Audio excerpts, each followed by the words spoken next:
him, but he just can't raise his hand to speak. Okay. Well, I mean, what I'm thinking is, if you don't have anybody call in, then do that again. But if I see a number there, then we can make arrangements. Does that make sense? Half an hour only over here. All right, we're ready, I think.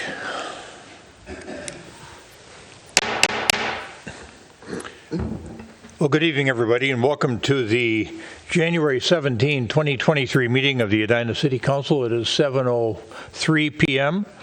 We are in the City Council chambers at the City of Edina. For those folks that may be tuning in on cable TV or on edinamn.gov live meetings or on facebook.com live meetings, Edina, Minnesota, there would typically be an opportunity for you to call in tonight. Well, we've got a problem with our operator system. So tonight, while Director Bennerat works on trying to solve that issue, we're not going to be able to have people call in, but we'll be flexible on that community comment portion of the agenda. There are no public hearings this evening, so there would be no opportunity to call in relative to a public hearing, so we don't need to deal with that particular issue. But just be patient if you're watching online and wanted to speak to the council in the community comment portion of the agenda. And if we do get things up and operating with the telephone operator, remember that if you call in for community comment, and when we do start that, you cannot talk to the council about something that's on the agenda this evening or otherwise scheduled for a future public hearing, but you can talk about anything else that's of concern to you. So having provided that information, let's call the meeting to order. I'm going to call on our clerk, Sharon Allison, to call the roll. Councilmember Agnew. Here. Councilmember Jackson. Here. Councilmember Pierce. Here. Councilmember Risser. Here. Mayor Hetland. Here. Next is the Pledge of Allegiance. I pledge allegiance to the flag of the United States of America and to the republic for which it stands, one nation, under God, indivisible, with liberty and justice for all. Thank you, everyone. Typically now we would get close to going to community comment, but we're going to first of all approve the meeting agenda, understanding that community comment is going to float a bit, if you will. So is there a motion to approve the meeting agenda? So moved. Is there a second? Second. Member Jackson moves, Member Risser seconds the approval of the meeting agenda as published. Any further discussion? All those in favor of adopting the meeting agenda as published, say aye. Aye. Opposed? Carried. No, typically we would do community comment. We're going to hold off on that for a while with respect to anybody that may be tuning in. Is there anyone in the audience that wishes to address the council on a matter of concern to them that's not on the agenda this evening or otherwise scheduled for a future public hearing? All right, I'm seeing no one coming forward. We'll move on and hopefully get an operator at some point in time during the meeting. Typically, we have the city manager respond to community comments that were made at the prior meeting, and I think Manager Neal, you have a couple of responses, or at least one response that you want to make to a comment that was made at a prior meeting. Thank you, Mayor. Yes, we had one comment that was made at community comment on our January 3rd meeting. It was a long comment, and so we have transcribed that comment, and it ends up being, I think, 7 different questions, all having to do with how we use our fire department and how we cooperate and intersect with our bordering fire departments. I really think it would be good for the council to hear some of the context in answers to those questions from our fire chief. Our fire chief was not available to join us tonight. He is available to join on the February 7th meeting, so we will fully answer and respond to those questions and concerns at the January 7th meeting. All right, very good. That prompt any comments from council members? Let's move on. Next is the consent agenda. Is there anyone on the council that wishes to remove an item from the consent agenda? Hearing nothing, is there a motion to adopt the items on the consent agenda in a single motion? So moved. I second. Member Jackson moves. Member Agnew seconds the adoption of the consent agenda in a single motion. Any further discussion? All those in favor of adoption of the consent agenda items in a single motion, say aye. Aye. Opposed? Carried. And now we are going to move on to special recognitions and presentations. That portion of the agenda tonight has a couple matters for us to address. First of all, I'm pleased that our Hennepin County District Court Chief Judge, Todrick Barnett, is with us this evening, and I think it's a first. Typically, we've had Judge come on up to the podium, and we were having a little sidebar discussion before the meeting started, and typically we'll see the sheriff once a year or the county attorney once a year for a city council meeting. It's really a pleasure to have the chief judge of the Hennepin County District Court here with us. And Judge Barnett, thanks so much for coming out to Edina this evening and giving us an update on the court's activities. Well, thank you, Mayor. Thank you, council members, for having me this afternoon. One thing, I promise to be shorter than the county attorney and shorter than the sheriff, so you don't have to worry about that. And I plan to be better than them, so please tell them that the next time they're here. One of the reasons I'm here is that we thought it would be a good idea for once the courts to come out into the community.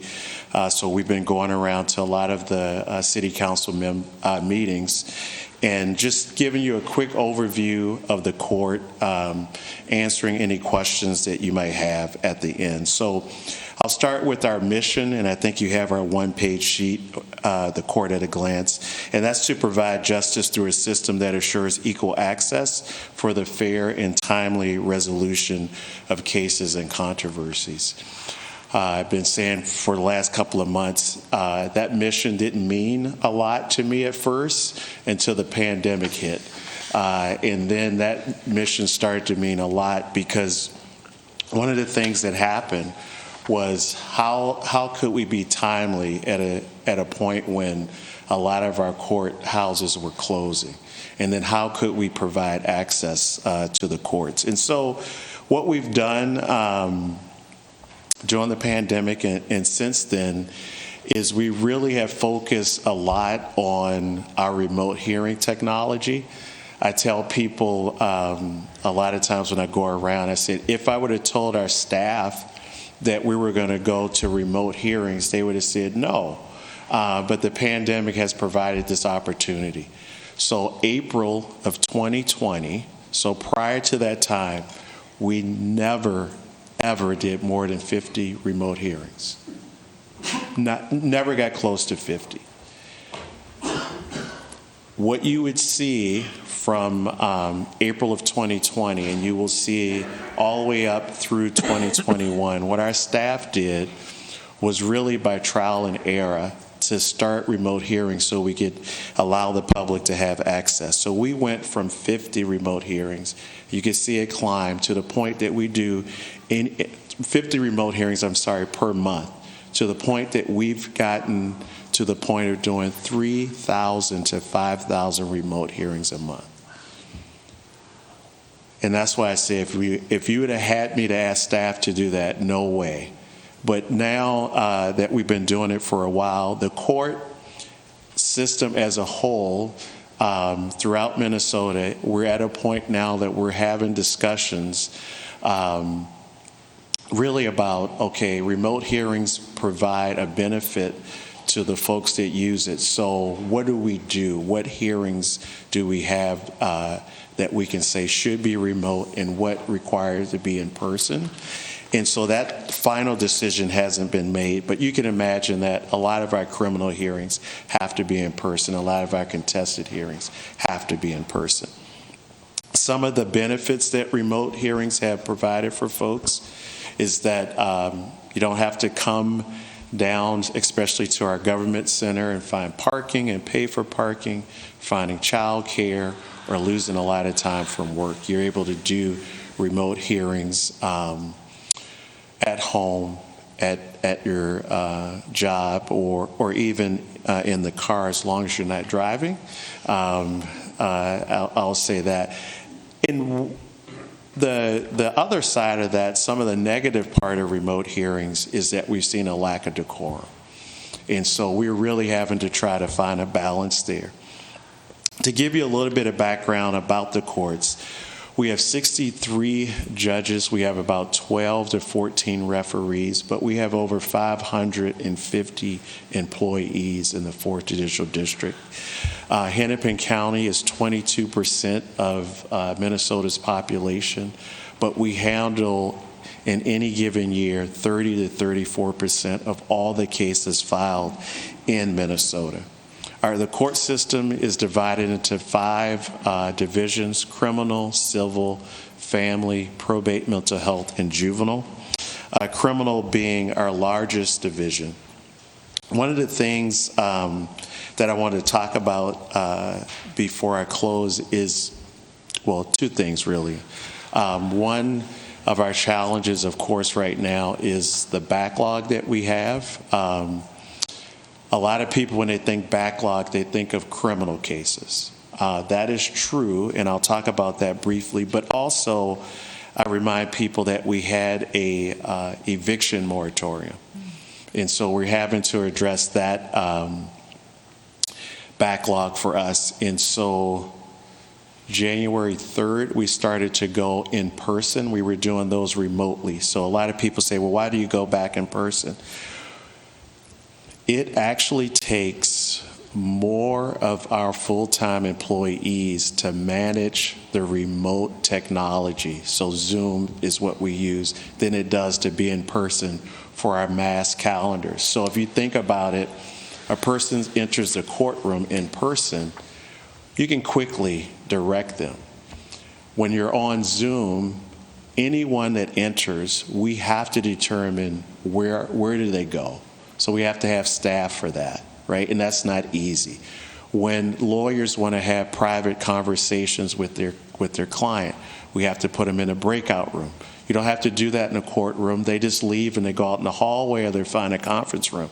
So it actually takes more staff. So we went in person. We can do more when we're in person.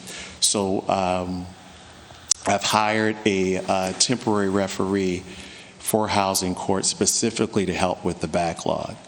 We also are looking at our probate mental health division. As you can imagine, we've had a lot of death because of COVID, so we've had an increase in our probate cases. And so we need to do some work there. When it comes to criminal cases, and when we're looking at criminal cases as a state and mandated from Chief Justice Gilday, we're looking at felony cases and we're looking at gross misdemeanor cases. When you think of the backlog, it's not for us in Hennepin County, it's not the 2020 cases and 2022 cases. We have done a good job of those cases that are active in our system, and the reason I use active is because if a case is dormant, meaning that the person might be out on a bench warrant, it's not considered active. So we do have some cases that people are on bench warrant status that we still need to deal with. But when you look at 2020, 2021, and of course we just got finished with 2022, 2020 and 2021, we're doing a good job. We've really managed that well, and we've done that because I've taken judges from juvenile court and family court and not replaced them and put them in criminal. I've hired a retired judge for a year to come back and help us. I've had judges come who've been retired, and I've got 2 new ones starting this month who are coming in to help with the trials that we have for felony cases. And so we've done those things. We are not where we should be with our felonies and gross misdemeanors. I know this is the start of 2023, but where we should be with 2022 and 2023. So when people say backlog, I usually say we're trying to catch up. And it's not necessarily old cases, it's the cases that are in our system. The last thing that I'd like to end with, because I think it's just important to mention, because I don't think it's mentioned enough, is in any given year, we summons more than 30,000 citizens in Hennepin County to come for jury service. That doesn't mean that they actually come to the courthouse, but we summons 30,000, and we do a lot of things so that people can defer because of health. They can defer because of job, employment commitment, or loved ones who are sick. We provide a lot of exceptions for them to defer their service, but we summons 30,000 people a year. The reason I bring that up is during the pandemic, although some of our divisions within the court system had shut down, criminal continued to go forward, and we continue to go forward with trials. Even during the pandemic, we summoned more than 30,000 people. The reason I bring that up is that although we allow people to postpone or defer their jury service because of COVID, those people who had health concerns or their own concerns of bringing the virus back in the house because they had vulnerable people in their home, citizens continued to voluntarily come down to the government center to serve. And I just think that's important to mention because there were citizens during the pandemic when we didn't have vaccines, and then when we did, that continued to serve. And we didn't have to do anything, I would say, extraordinary to get them down there, but folks from Edina and other places continue to help the court provide justice. And so I just wanted to close with that and answer any questions, and just to say thank you for having me here. Oh, thank you, Chief Judge. Questions for Chief Judge Barnett or comments? Anyone? All right, good. Thanks for that little conversation we had before the meeting started. It was nice to get to know you just a bit. So we're greatly appreciative of you taking the time to come out this evening to the Edina City Council meeting, and hope to see you again next year. All right. Well, thanks for having me. All right. Thank you, have Judge. a good meeting. Bye-bye. All right. Good evening. Mayor Hovland, I do have an operator now if you want to go back to community comment. Thank you. Let's do that. Folks, we're going to put the number up on the screen for you to call in for community comment. I'm going to read it off, too. It's 786-496-5601. There's the conference PIN number, 3305259. Press the pound sign. You'll get an operator, and then press *1 to speak to that operator, and the operator will get your name and address and bring you into Director Benarott. We've already checked with folks in the audience to see if there was anyone here that wanted to speak during community comment. We didn't have anybody. Director Benarott, do we have anybody on the line that wishes to talk to the council this evening about something that's not on the agenda or otherwise scheduled for a future public hearing? We do not yet have anyone on the line, but I want to give this our best effort. Okay. So I would recommend, given the delay in broadcast, that we wait 1 minute before moving on. My clock shows that it's 7:20, so I'll come back to you at 7:21 or when I have a caller, whichever's first. Very good.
It is now past 1 minute. I really appreciate giving the opportunity to our public to call in and participate. I wouldn't want to deny anyone that opportunity. So thanks for your patience, but I did not have any callers tonight.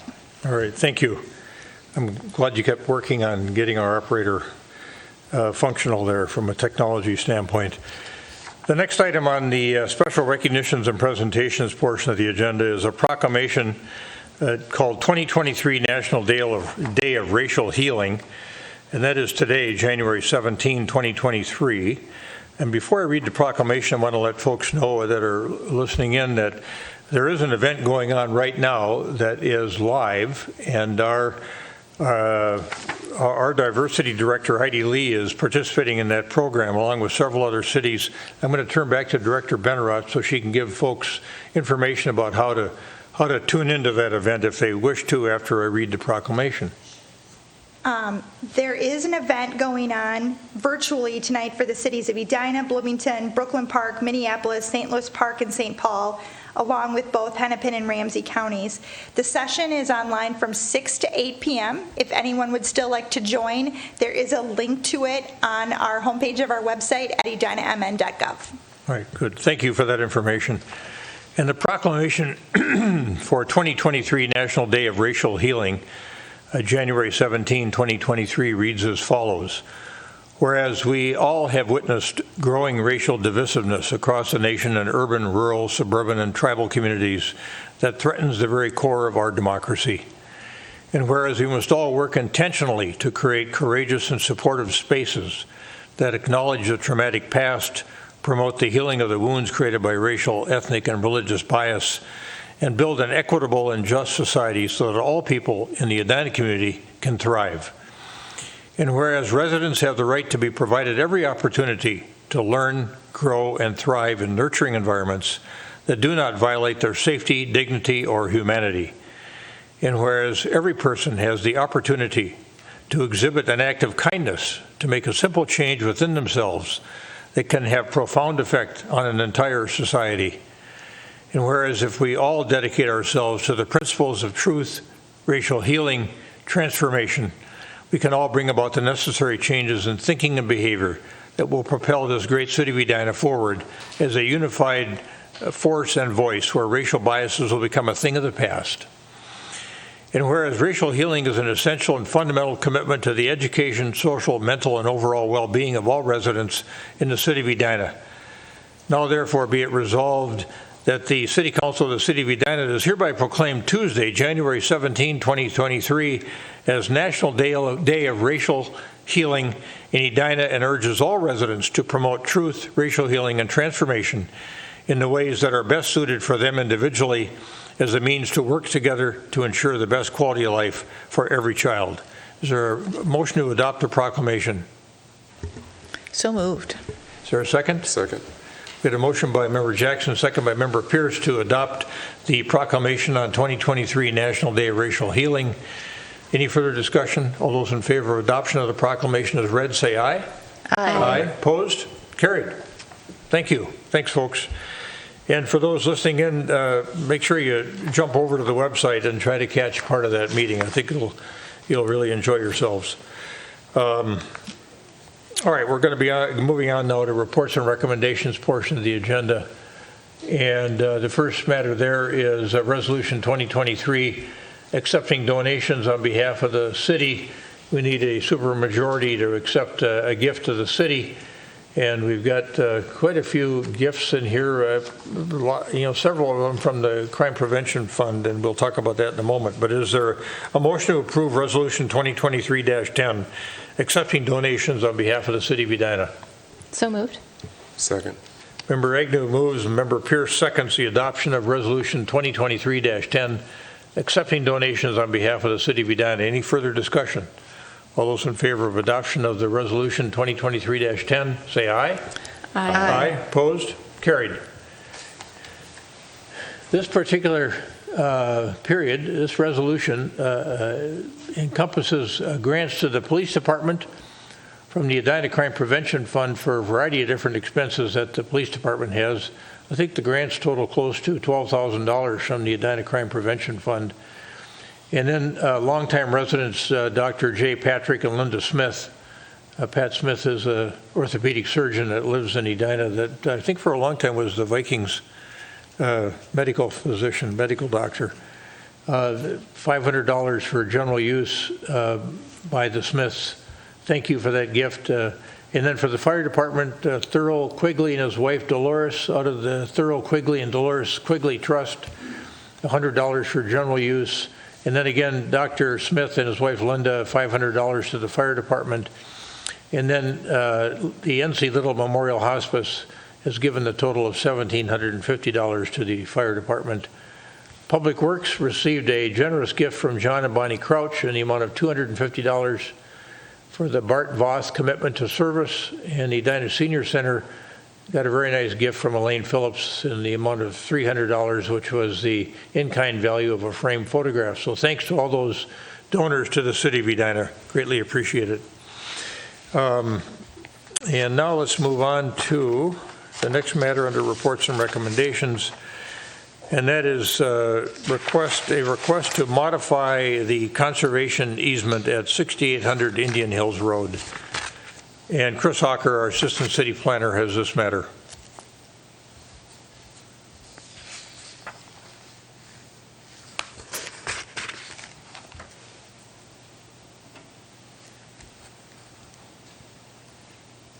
Thank you. Mayor, members of the City Council. The subject property is located at 6800 Indian Hills Road. The request is to modify an existing conservation restriction easement. Could you get a little more volume on her microphone, please? Thank you. How's that? A little better? That's much better. Okay. The property backs up to Arrowhead Lake. The modified easement would allow parts of the original home and a newly constructed detached screen porch currently in violation and located within the easement area and in the rear yard to remain.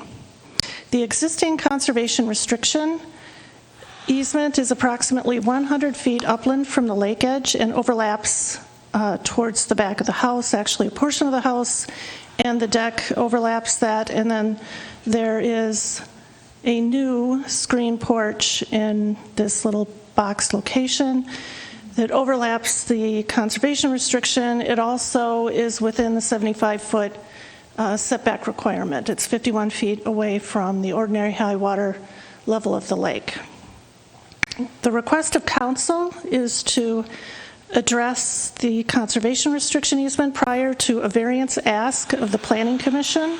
Next step, if the council modifies the conservation restriction, would be a 24-foot structure setback variance request of the Planning Commission from the required 75 feet to 51 feet.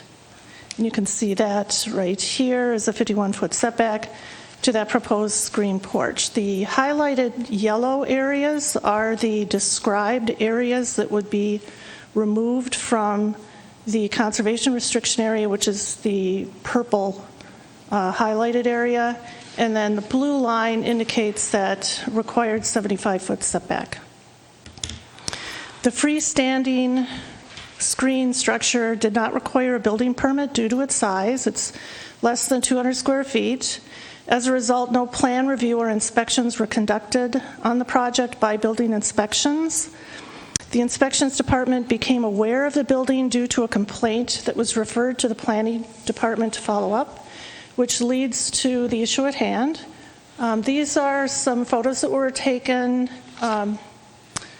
Previously, the ones were taken by building inspections. These are photos that were provided by the homeowner last week. So the primary issue is the change the conservation restriction easement justified. A case could be made for approval or denial of the restriction change. Findings for both and resolutions for approval and denial were included in the packet. Staff does not support allowing the new screen structure to remain within the restriction area, nor support a location within the setback, given all other properties surrounding Arrowhead Lake are subjected to the same 75-foot setback. With that, I can stop and answer any questions that you have. The property owners, Casey and Rohan Lal, are present and would like to speak, and their contractors, Jim Parker and Glenn Parker, I believe are available virtually for questions. All right, thank you. Questions for Assistant Planner Hawker from any council members? Yes, Member Pierce and then Member Agnew. Thank you. Could you please just clarify, because of the size of the structure, there is no permit required.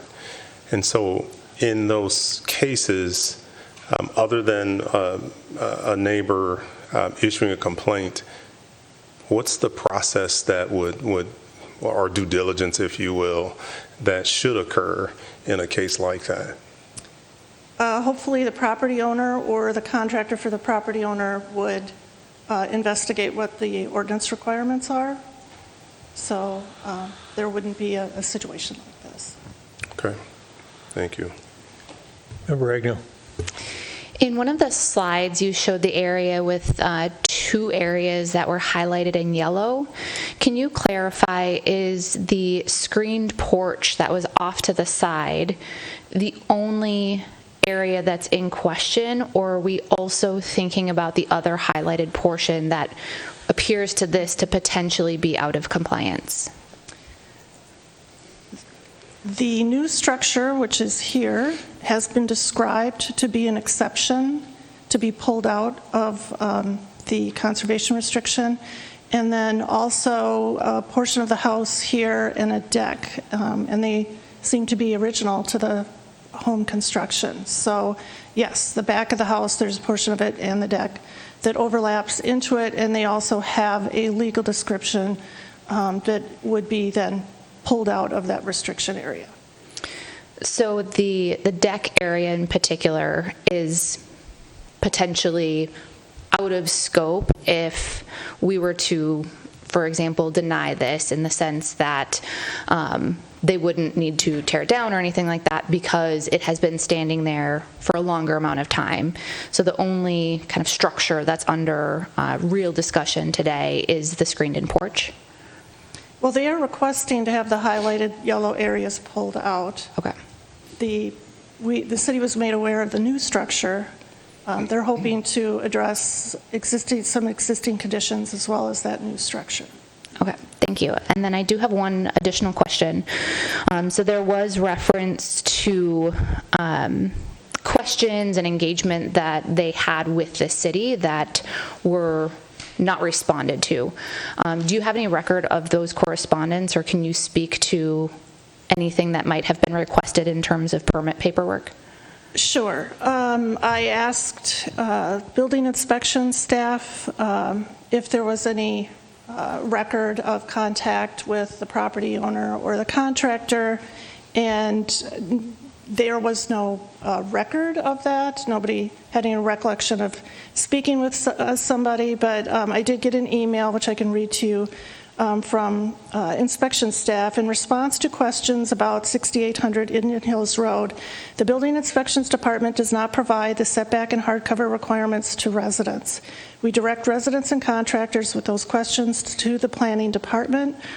The Building Inspections Department does inform residents and contractors that accessory structures not requiring to have building permits still need to meet the required setback requirements.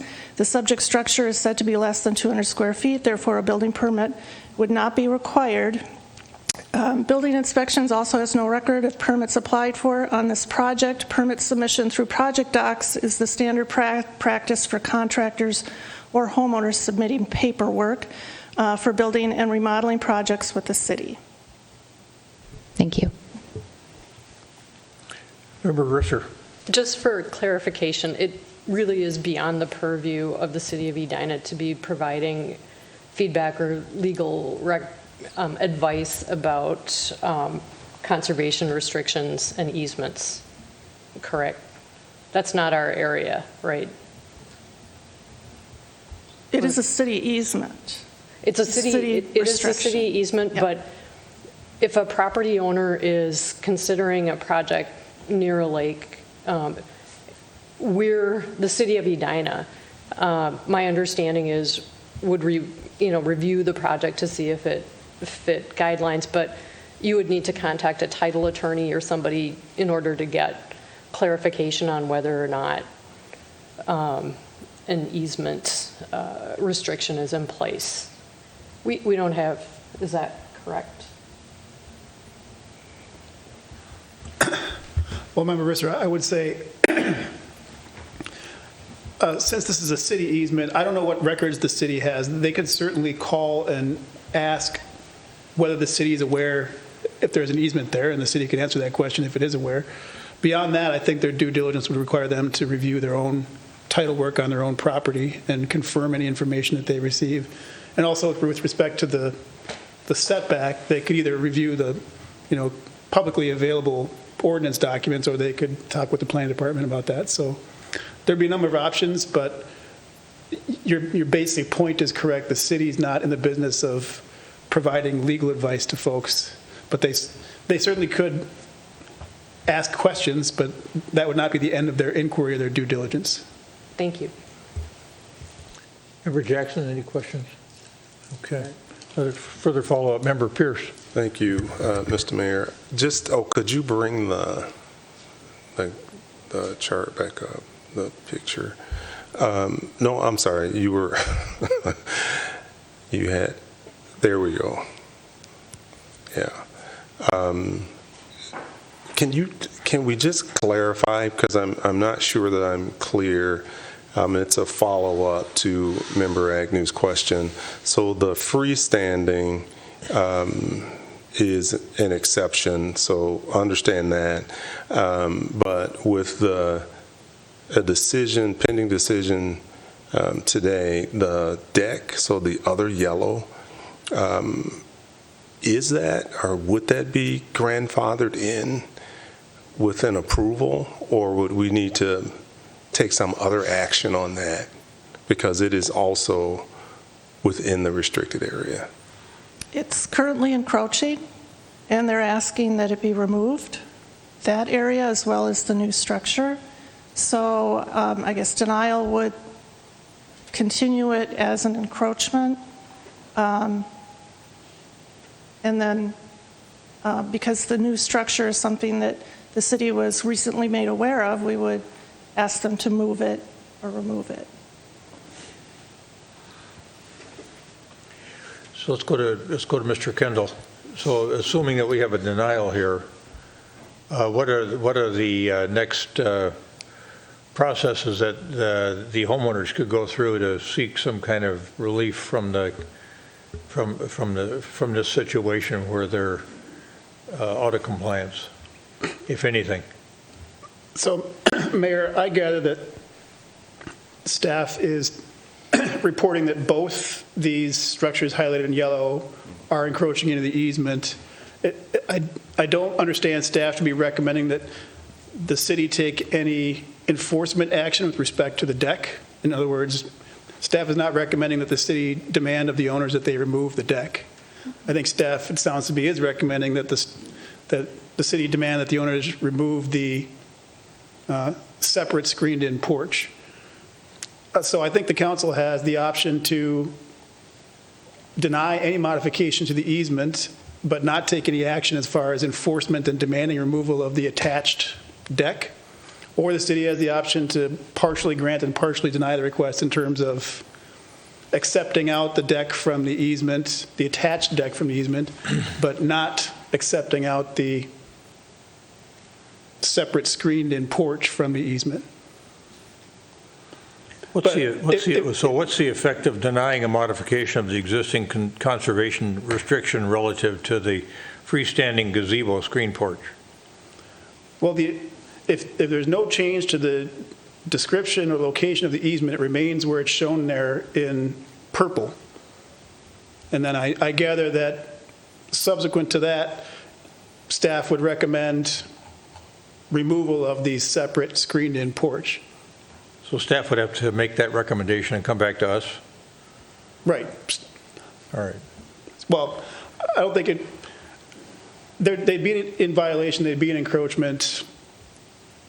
I mean, I guess staff could take direction from the city, and in the same way that the council could decide not to direct staff to take action on the attached deck, I suppose the council could leave in place the easement, but direct staff not to take action against the separate screened-in porch as well. The city holds the easement. The city is not legally required to enforce the easement, but there are certainly policy issues that suggest in favor of enforcement. The easement was granted for a particular reason, and other people are subject to the same types of restrictions. So it seems that it would be inequitable to leave the easement in place, but then direct staff not to take any enforcement action.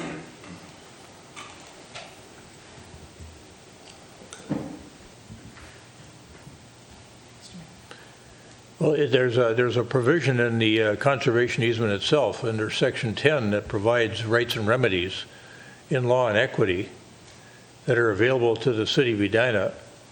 It says that if there shall be a violation or breach or an attempt to violate or breach any of the terms, covenants, or conditions of this conservation restriction, Edina may prosecute any proceedings at law or in equity against a person, firm, or corporation violating or breaching or attempting to violate or breach any such term, covenant, or condition.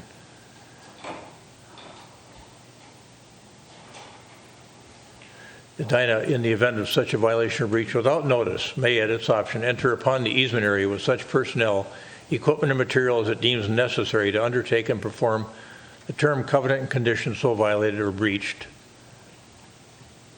And essentially, I think it allows the city to remove an item that's not in compliance with the conservation easement, charge the homeowners for that removal, the cost of removal, and impose a rate of 12% per annum on any unpaid payment by the, am I reading that right? Essentially? I mean, I'm paraphrasing it now, but. I believe you're reading that correctly. All right. So what would be if the council were to determine that it wants to deny the modification of the existing conservation restriction, and the council thought that the gazebo or the screen porch should be removed and either brought into compliance with the existing conservation restriction distance-wise, or removed because it could not comply with the conservation restriction. What do we need to have for a motion beyond what's suggested here, if anything? Because the staff's recommendation is just to adopt Resolution 2022-114 denying a modification of the existing conservation restriction. That's it. So the question is then, what's next if we do that? I agree that I think the council should provide direction to staff on how the council wants to see those potential remedies carried out. And I would recommend that, you read off the portion of the easement indicating that the city can go out and carry out that remedy. I'd recommend that the council and staff allow the property owners the option to do that themselves rather than immediately going out and doing it with the city staff. Usually property owners want the opportunity to carry out their own remedies rather than just have the city go out and do it immediately, even if that's allowed by the terms of the easement. So I'd recommend a motion along those lines if that's what you're considering. Okay. Did that help with understanding? I think it helped me because I was in that same sort of confused position as to what do we do if we decide we want to deny it. Member Jackson?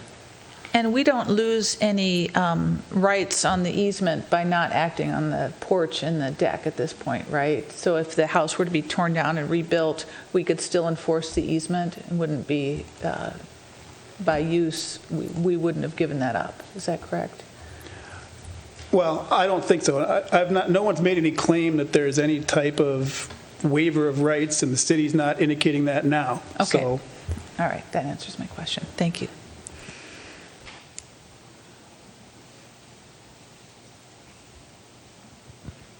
Okay. Well, we could have a conversation now, or we could entertain an adoption of one of the two resolutions proposed. Oh, yeah, that's right. Thank you. Let's see. Are Cassandra and Rohan Lal in the audience? Yes. Ms. Lal, please come forward. Thank you. Thanks for being here. I'm sure your comments will be helpful. This has been a tough issue for all of us, I think, probably especially for you. Yeah, thank you.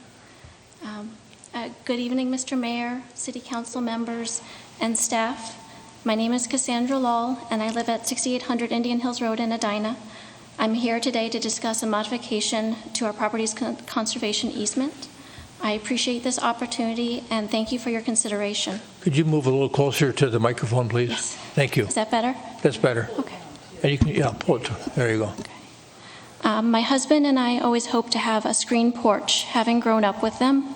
We spent countless hours as kids and teenagers in ours and hope for the same for our kids. When we bought our home in 2019, we discussed building a screen porch with our contractor. Building a screen porch at that time was discouraged due to the difficulty of matching the screen porch to the style of the home and the likelihood of blocking natural light from the interior of the home. So we pivoted towards building a screen room instead. During the summer of 2021, we worked with Southview Design to select a location for our screen room. Once selected, Southview Design cleared the brush and created a flat landing with boulders and packed dirt for that screened room. No trees were removed during that process. Southview Design was set to build our screen room, but due to supply chain and labor shortages, they were not able to. We then worked with JRG Construction to build our screen room. They submitted permit paperwork to the City of Edina in April 2022 with follow-up communications in May and June. But by the end of June, there was no response. In retrospect, the lack of response was likely because a building permit was not even required due to the size of the screen room, but a review of our application by the city may have alerted our builders and us to the red flags that were present. JRG assured us that our screen room met standard codes of construction and Edina's setback and cover requirements. We trusted their professional experience and moved forward with construction. Shortly after completion, a complaint was filed with the city. Only then did we learn that our screen room did not meet Arrowhead Lake's setback requirement or the buffer requirement set forth in the conservation easement. We will, of course, need to address the setback requirement with the Planning Commission, but it is the conservation easement that we're hoping to modify today. Prior to this complaint, we were unaware of the conservation easement. While the conservation easement was listed in our mortgage commitment letter, it was not mentioned or reviewed with us during our closing, and a copy was not provided to us during or after our closing. The prior homeowners who we contacted and the realtor who we also contacted were unaware of this conservation easement, so could not disclose it to us during the purchase. We have created a new conservation easement for your consideration. The easement would allow our screen room to remain. We also discussed the next steps with JRG, our construction company, should the city deny this new conservation easement. These options include clearing even more land, including trees, and moving the screen room back or demolishing it. Both options, however, would be more environmentally destructive than keeping the structure as is, and both options would be counter to the very conservation we hope to preserve and never intended to overstep. Of note, we made significant improvements to our shoreline last year. Using a shore restoration company, we restored 6,200 square feet of our shoreline, killing weeds, cutting and removing weedy plant material, and planting 2,800 new native plants. This restoration has enhanced the shoreline's appearance and ability to mitigate the damage caused by polluted runoff. Finally, both of our neighbors are in support of this screen room.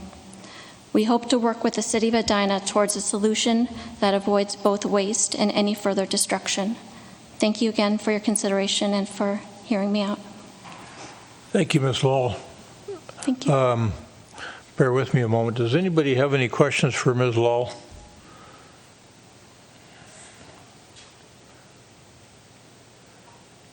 There may be some questions that come up as we have a conversation, so just if you wouldn't mind standing by and, not stand by, but just you can go ahead and sit down and then we'll. Thank you. I think we're all empathetic to the situation you face, but it's a difficult issue to deal with.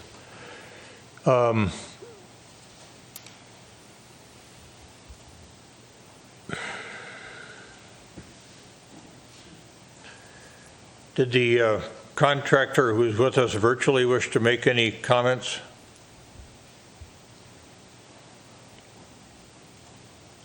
Yeah, thanks for having me. I would definitely like to add on a little bit to what Cassandra had to say. Can everybody hear me okay? We can. Okay, excellent. So obviously I was heavily involved in this whole situation. I have basically a breakdown. I track things by spreadsheet as we go through jobs. update as we go. The drawings were completed and engineered on 4/20 of last year. And I did attempt to set up the e-portal account through the city of Edina on the 21st to get them submitted. Gave it a week, then sent an email on 4/27 to the inspections@edinamn.gov. There was no response. I did a call Wednesday, 5/4, left a voicemail for one of the inspectors. I would hope it'd be the planning division, but I'm not sure, to be honest.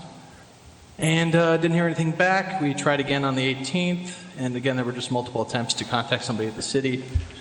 Because I've done work along shorelines in other cities, I've run into some conservation easements. Typically, it's been about 50 feet. So the one on that lake in particular is more than I expected. That's why I thought our 51 feet would be good. And with the lack of response, we moved forward with construction when we knew the structure was too small to require a building permit as well. It would have helped a lot if I could have just gotten a little bit of a response from the city. So that's kind of where we're at with this whole situation and how it kind of just has gone on and on. And if you guys have any questions, feel free to let me know. Be happy to give more insight wherever I can. All right, is he still on the line? Yep. All right, anybody on the council have a question for, is it Mr. Parker? Yep, Mr. Parker, All one right. of the owners of JRG. Okay. Mr. Parker, this is Jim Hovland, the mayor. You said you've run into conservation easements before, and they've usually been in the 50-foot range. Did you suggest at any time to the homeowners that they hire a lawyer to look at whether there was a conservation easement in place on their property? I did not for theirs in particular. The other one we dealt with was in Shoreview, and they had a setback we had to work around with the variance. It was 50 foot. But they also had a lakefront setback that was the same as the conservation one, and that one in particular. So thinking we were over 50 feet, we felt pretty comfortable moving forward with the construction. But did not think to dig deeper and expect it to be 75. I think it was 75, correct. Other questions for Mr. Parker? Member Pierce? No? I have a question for the homeowner. All right. Ms. Lowell, could you come back up, please? Mr. Parker, please stand by. Member Pierce has a question for you, Ms. Lowell. Thank you for being here again. Thank you. One of the things that you mentioned, and it's in the packet, other options. And you mentioned that one of the other options is counterintuitive to the purpose of the conservation easement. So I'm just curious if you could just describe what options you're thinking of, and if we could pull up the easement, can we do that? Yeah. And then if you could just describe the options, that'd be great. Thank you. So one option is, I'm not sure how to do it from a construction point of view, but would be to move it back so that it meets that 100-foot requirement for the conservation easement. In order to do that, there'd have to be a lot more area cleared. It's on a slope, so brush and at least several trees would have to be removed, and then they would have to cut into the slope to create a flat landing for the screen room to be moved there. The process of doing that would be a little bit cumbersome, just due to the size of it, and it does have electricity running to it, so getting that moved there would be challenging. And then in terms of demolishing it, the screen room, I don't know if there's a picture from that I submitted. It's on this, it's sort of a set up high, so it's challenging to, yeah, there we go. So it's sort of set up on a hill, so getting the construction equipment to demolish it would require some doing, and would probably cause some damage both to the waterfront and to that area just to demolish it and remove it. Those are the two options, and obviously keeping it is another option. So in the first option, if you could bring the easement back up, then if I understand that correctly, there's there's just a little vacant spot. There's just a little vacant spot here, rectangular. So it's not next to the existing deck, but it's a little it'd be outside of the purple line in that little square to the right, is what you're, okay. Okay, thank you. Thank you.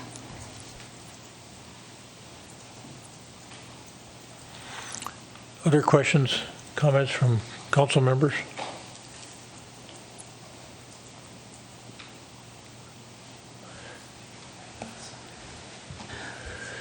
I have a question. Might be Member Jackson. So if it has to be cut into the hillside, are there then any kind of concerns about runoff? Or would that be a stormwater issue or anything like that? Would that create new problems that would have other layers of regulation to it?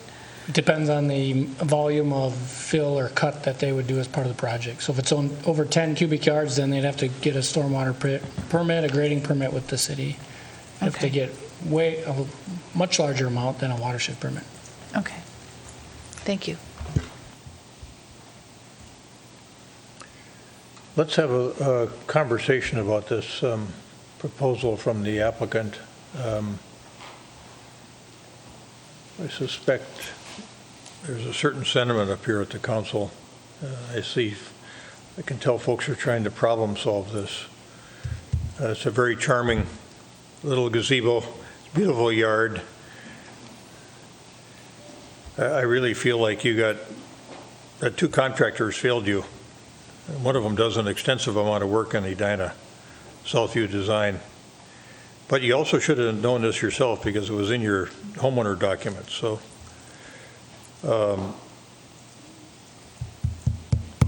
and it may have precedential value. You know, we've got to think about what this means if we allow this to occur. If we granted your request, what will that mean with respect to your other neighbors on Arrowhead Lake? Will they be coming and asking for the same thing? Will they? I'm sure there are opinions on both sides of this issue on your lake. I know that your two immediate neighbors think, yeah, it's okay. But this conservation restriction was put in place almost 20 years ago. And the purpose of it was to assure that the easement area shall at all times remain an open space and constitute scenic surroundings. Well, your beautiful little gazebo violates that easement. So we're trying to think about some possible solutions and maybe giving you some time to create a solution here. And at least those are kind of my preliminary thoughts. I feel compelled to deny the request, but I'd be willing to give you some time to try to figure out how to get it into compliance. And I'm talking about the gazebo, the little screen porch. But that's one person's sentiment up here on the council, and I'm not thinking about it just because of you, but I'm thinking about the potential precedential impact that it might have, not only on Arrowhead Lake, but other lakes as well. So we've got to think about that big picture too. Other comments from council members? Member Risser? I am concerned also about the process that would have been involved in creating that pedestal for the screened-in porch, and looking at all those boulders that were brought in. I'm assuming there was some pretty big, heavy equipment that had to be used to create that base. So when I hear our engineering staff note that there would need to be other permits involved if the land was going to be moved, as you described, one of the options, I'm kind of wondering, were things done in the creation of this that, were problematic environmentally as well. So I do agree with our mayor. I don't want to set precedent, and I do really feel it is so important to maintain the environmental strength that these guidelines do put in place. So that's where I'm coming from.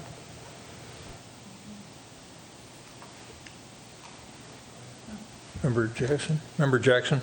Yeah, I just want to echo the comments that you made. I know it's frustrating when you get blindsided by something that you weren't aware of, but these easements are in place as a promise. The city bought those as a promise to the neighbors and to the neighborhoods. And it's like with a covenant, you make a promise with your neighbors that you won't do certain things to the land. And we've done this on lakes all across the city, and it's an important part of why the value of the homes along the lakes are so high. So I feel badly that this has happened, but I just don't see anything other than a denial being the answer. Member Pierce. So I agree with my colleagues, but I do empathize in a couple of respects. Just speaking for the Pierce family, I would have no idea some years later what was in a document regarding a home that I purchased. I just wouldn't know. And I think that is very realistic, that most people wouldn't know. But I do think two things. One, it's unfortunate that the developer didn't do the due diligence and the follow-up. And I would have expected, if I contracted with a developer, if the developer said, "Yep, this is okay," I'm paying them to do the right due diligence for whatever project that I'd be doing. And so it is unfortunate that they did not do that follow-up. In addition to that, I think as a city, we also should be thinking about, all right, there was a permit that was filed, we didn't get back to them. If there is a situation where there is no permit required, like, what's our responsibility to make sure that, and I'll say it this way, we don't have other gazebos encroaching on spaces, on other spaces that we're trying to protect as well. And so I think that is, I would like to understand what our fail-safes are in place with regard to that. And then where I sit today, there's two things. One, I would deny the request to adjust the easement. But I am, when you look at the easement, you see the purple line, right? The deck is over that line too. And so I would want to make sure that with any directions that we give, that the deck, the existing deck, is in a safe zone, or there's I would not vote to have the homeowner need to remove that deck. I guess I would say it that way. So I don't know if anybody wants, I think Manager Neal wanted to respond to my question. Thank you, Your Honor, members of council. We don't have any record of permits being filed or calls being made, so we don't stipulate to that. But I will, and I can tell you that this is a part of our organization that is rigorous in its record keeping. We have hundreds of contractors who file thousands of permits online, so it's something we do very well, and it's something that would exist if that had taken place here. Well, thank you for that clarification. Member Agnew? Let me go to Member Agnew first and get her initial comments, and I'll come back to you, Member Risser. Again, thank you for coming in, and I echo Member Pierce and my other fellow members in that this is a hard one. It's a beautiful screened-in porch, right? Like, I think we all can understand how we got to this situation as well, right? I think of myself. I wouldn't necessarily know how to navigate the system, so I would hire experts and trust the experts that I bring into the situation to guide me through that. And so it's not like I can sit here and feel like steps were taken that were incorrect or wrong. I feel like maybe some of the wrong questions may have been asked, but I don't always know that I would know what the right questions to ask would be. And so I think it is a complex situation. Where I'm leaning is maintaining the easement as is, but where I'm on the fence is I agree I wouldn't want to necessarily see anything happen to the deck. I think that that's been, a part of the existing structure for a longer period of time. But I'm on the fence of, especially given all of the work that has gone into this property with conservation and work on the shoreline in and of itself, is there potentially an exception for this one structure?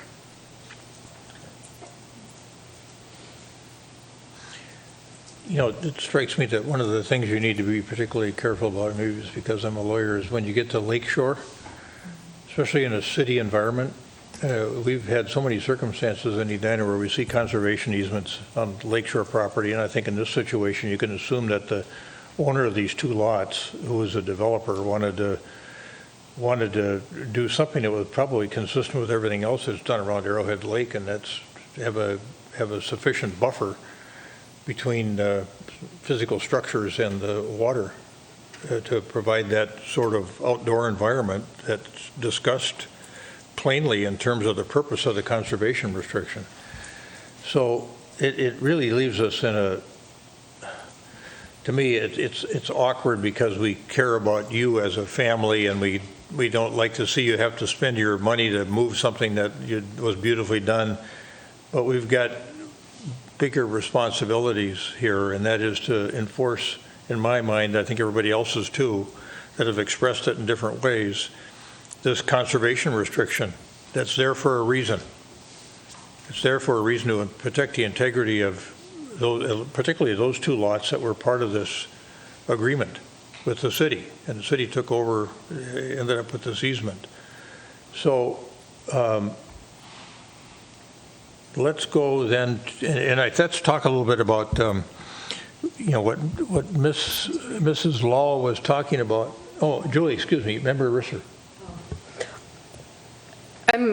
What it comes down for me is it's about process, and things got derailed because there wasn't a clear message about process. And I think this is important for us to maintain the conservation restriction easement and to clearly say to Edina residents that if you are living near, on a lake, it is incumbent that you do the due diligence. And as I hear people talk about developers, and it should have been the developer who put up the gazebo, and they should have done the due diligence. But really, if you're hiring somebody to put up a gazebo and you're pointing them in the direction, maybe the developer will do additional homework and all that, but I really do think it falls on the property owner. And I think this is an opportunity for us to very clearly message that reality. The other thing is, I think we are here tonight to make a decision on this very specific resolution. And when I hear, I guess I'm not in agreement with my colleagues who want to make a decision about the deck or a decision about the gazebo, but I think our job tonight is to make a decision about the conservation restriction. And we should keep it at that and let staff carry the ball forward. Okay, thank you for that. So what I was going to say was, I think there's a sentiment up here to give the homeowners an opportunity to have a sufficient amount of time, and here we are in the middle of January, to try to solve this issue of coming into compliance with the conservation restriction. And so to the extent that we entertained a motion to 2022 Ms. Law, come on forward, yeah. Just one comment. Please. The yellow part of our house that's in violation of the conservation easement it's not just a deck, it's part of our home too. It's an enclosed, heated part of our home.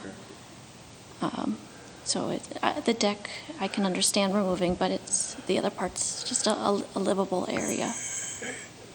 Yeah, I think we understood that from the staff memo too, and we'll try to get there too.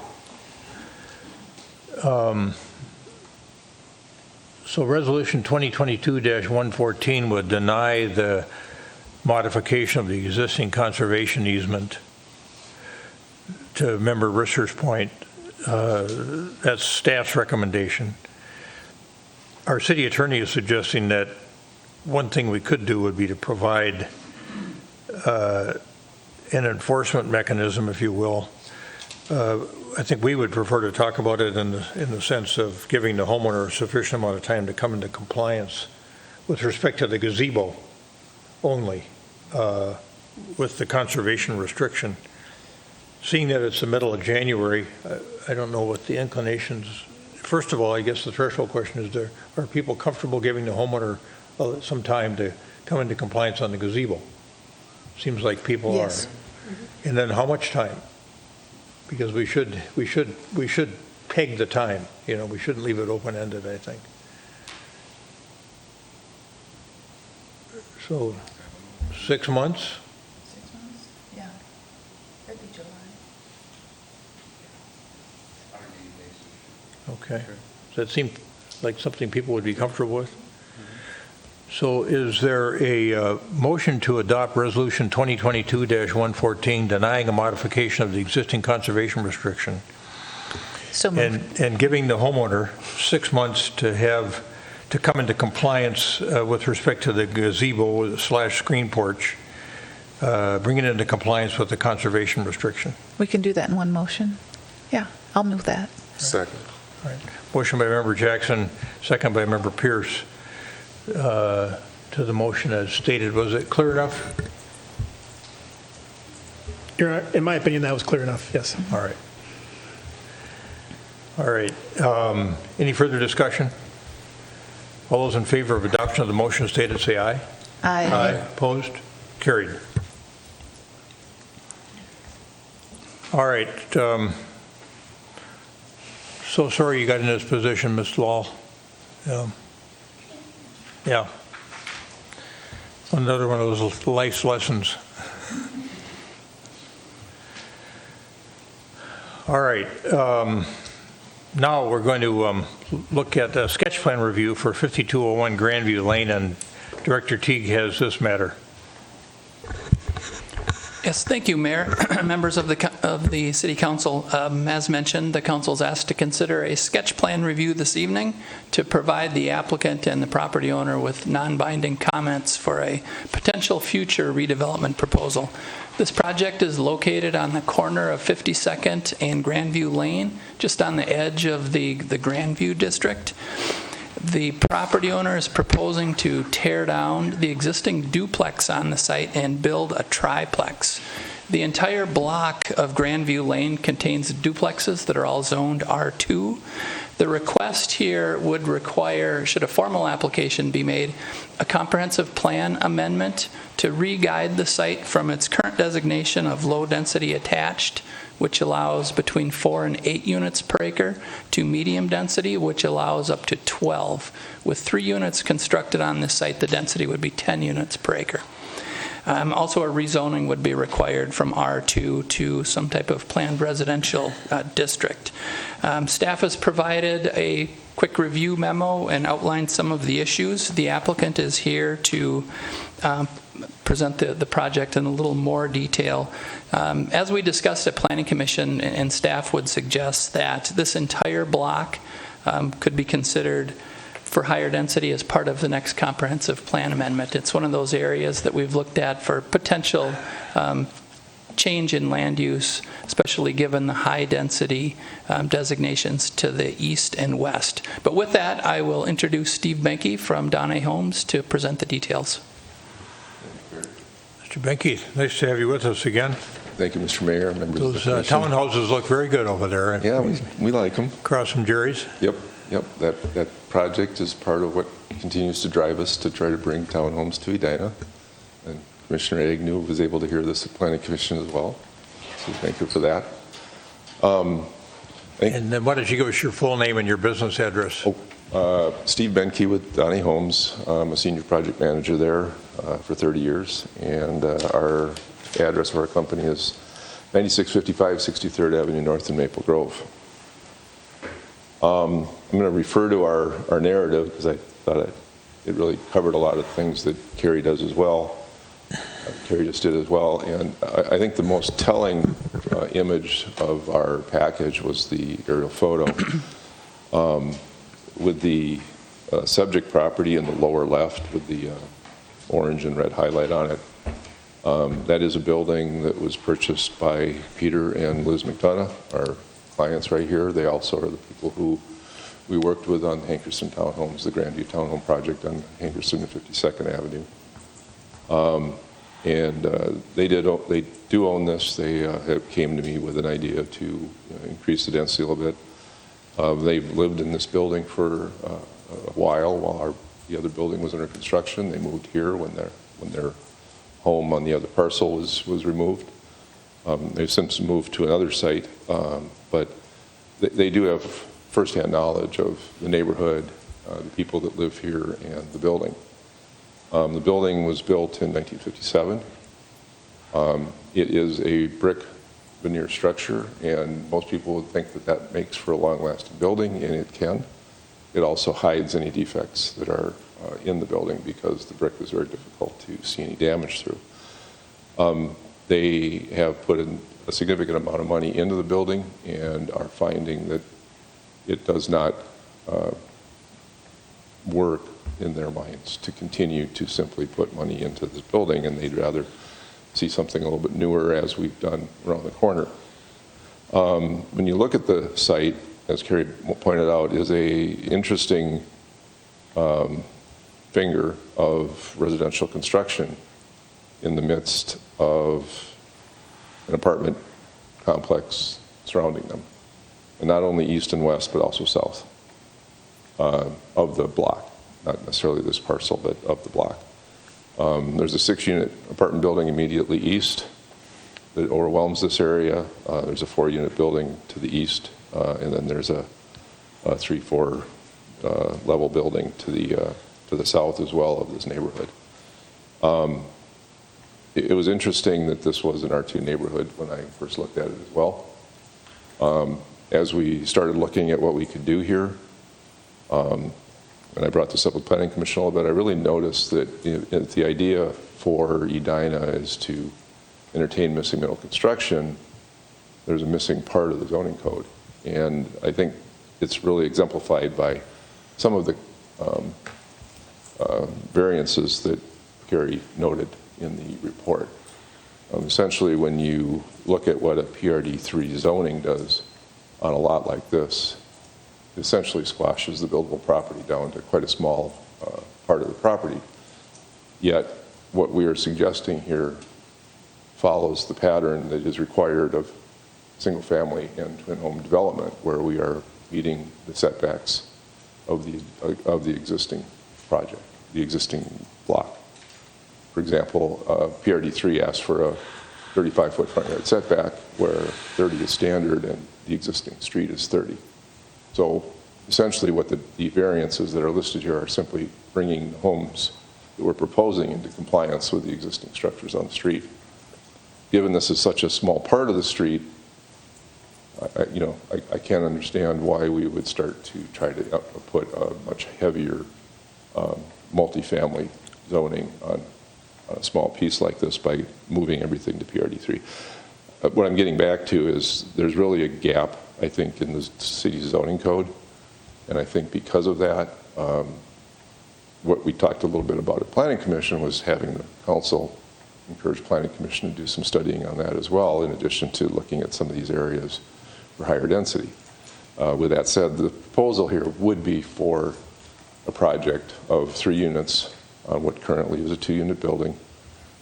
Because of the current breaks in use and zoning, it requires a comp plan amendment and a zoning amendment.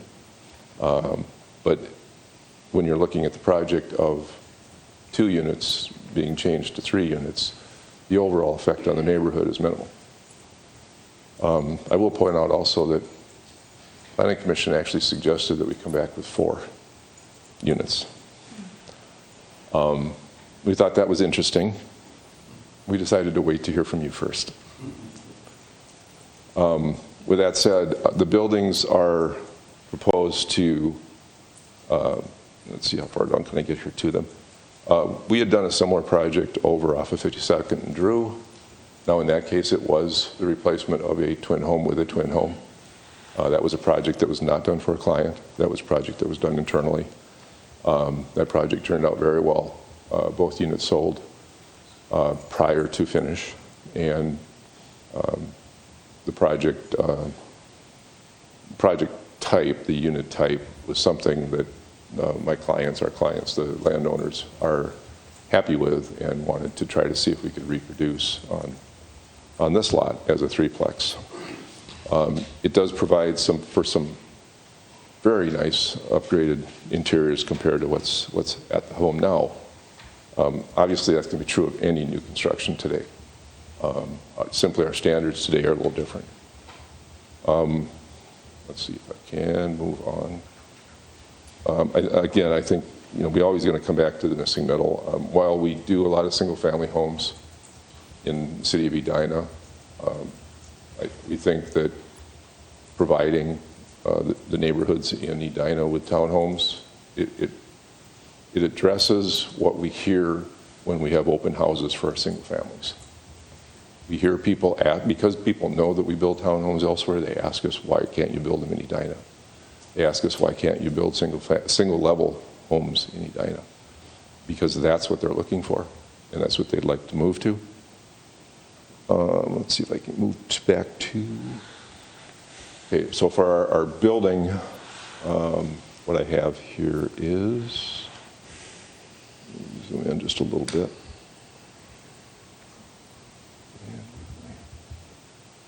Full screen.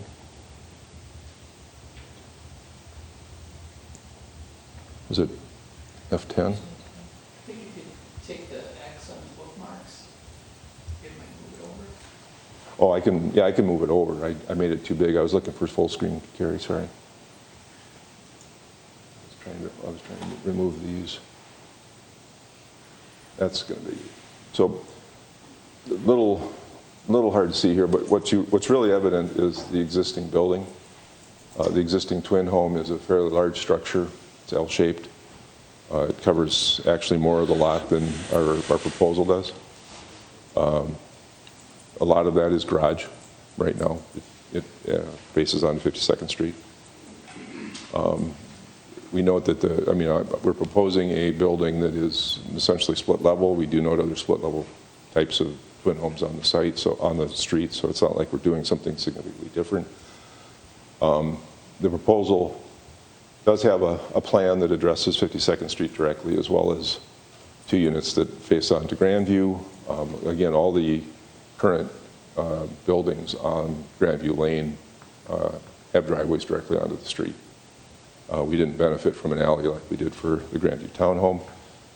A possible elevation was drafted up as something a little different than what we had brought to Planning Commission for a different project that also had a unit like this. They really asked me to try to do something a little different than what we've done in other cities. But basically, this whole project basically comes back to us wanting to create a project on this parcel that could possibly be repeated down the block as we go, but currently these landowners are looking to do something with their property now and not wait for another comprehensive plan cycle to look at this area and say, hey, this should be higher density for the next 10 years as opposed to right now.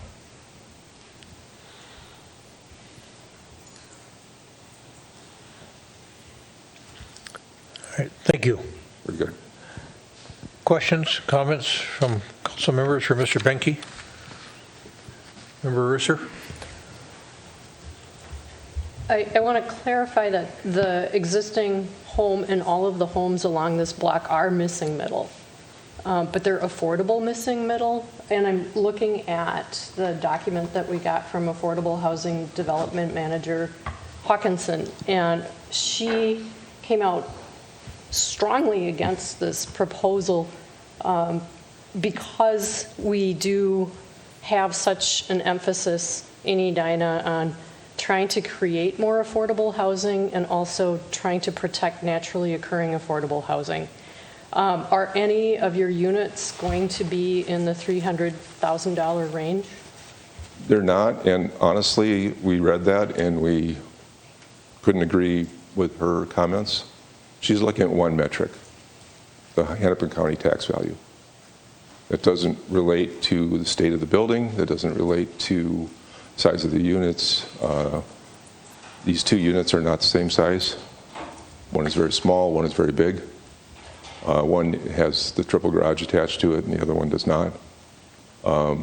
We think that her use of that metric skews her value of affordable down. Honestly, we think that when you factor in the other issues that that particular building has, the value of it is not there. That's not what they would get for it. It doesn't represent a sale price. But the formula I've heard is if a developer purchases a property for tear down, the resulting development has to be about 3 times the value of what the developer paid for the property. Is that about right? It can be, but Okay. you have to factor in also aspects like we ran into in Grandview Townhomes. We spent over $200,000 in infrastructure upgrades for 8 units. Infrastructure upgrades included the retention basin that was required because of coverage increases. It included having to rebuild the sewer and water for all 4 units, all 8 units, and repair the street to put them in. Those costs are factored into that 3 times number. Whether it's always 3 times or not, we're not sure. Our proposal here would have units, if there's 3 and if we can manage the infrastructure costs, we're seeing high 6s for prices here, not 9. So that would be 2 times, or 2.5 times, not 3. Right, but since you're starting with 2 and then you're creating 3. Correct. And that would be the vision for the block, basically. Well, we don't own the block. Right, but what I'm hearing is this is the idea for this particular place, but Right. we'd like to ultimately we can't spot zone this, so, and Right. you just see all this affordable housing, and I'm not saying 3 times the price of each unit, it's Right. 2 times the price because you're taking down 2 and building 3, so Right. that makes it double, not 3 times. Sure. But it still means that the resulting structure is no longer one that is affordable to many people.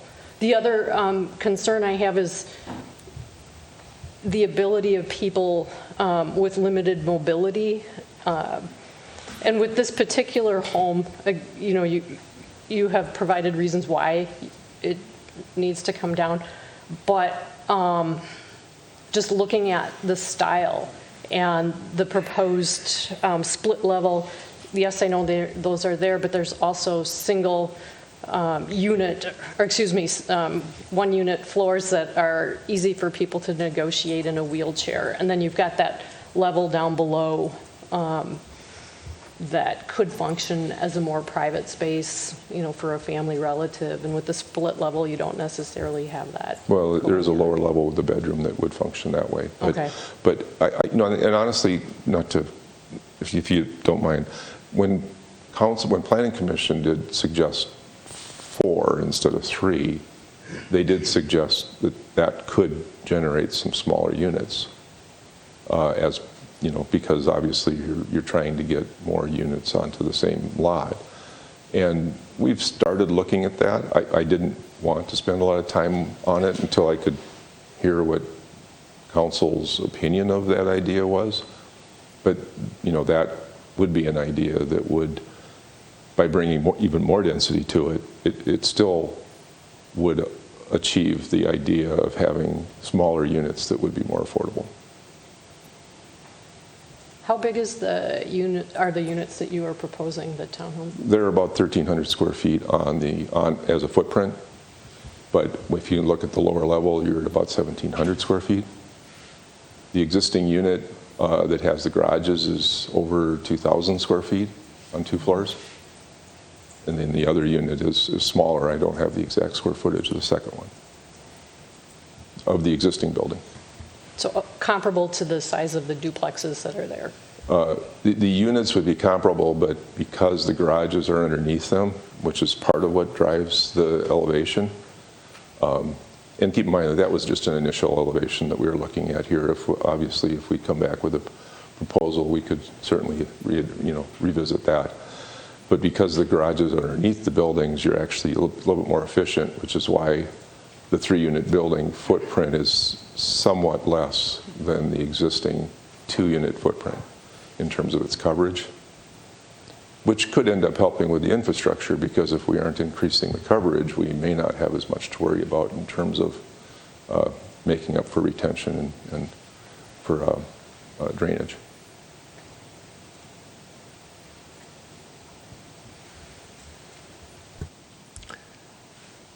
Member Jackson? Thank you, Mr. Mayor. I'm thinking back to the debate about the townhomes that happened before, and we've got the same traffic problems that we had then. And thinking about this as a neighborhood, I'm more on a global level, thinking now that if this block were to be reformed, and you look at the picture, is so stunning with the apartments to the east and the apartments to the west and the apartments to the south, but they all have separate driveways to feeder streets. And this is on these sort of little pocket that doesn't have that flow out. And that's one of the things that really bothers me.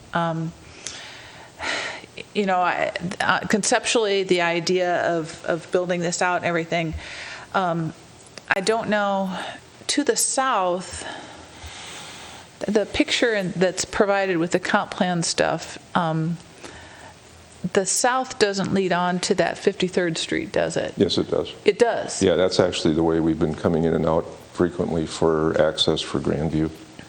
Okay, so you have access through 53rd Street? Yeah, Grandview Lane turns on 53rd and goes to Vernon. Okay, it's hard to tell in that picture. Yeah, this one, the trees are in the way. So that could be an outlet. Yeah.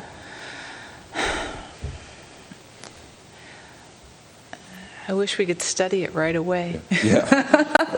It's hard to do it on a one-off thing. May I? Yeah. Chad, Mr. Director, Engineering.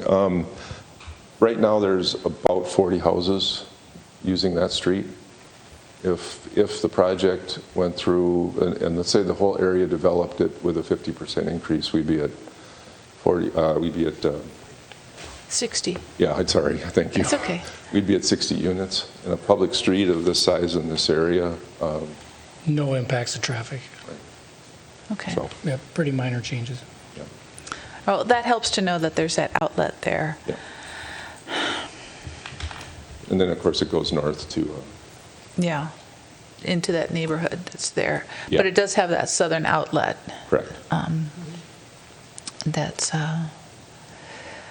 And again, we are just looking at this lot Right. currently, obviously, and we certainly don't want to have the neighbors, up in arms because we're going to do the whole thing. But yet, obviously, there's maybe some people in there that might be interested in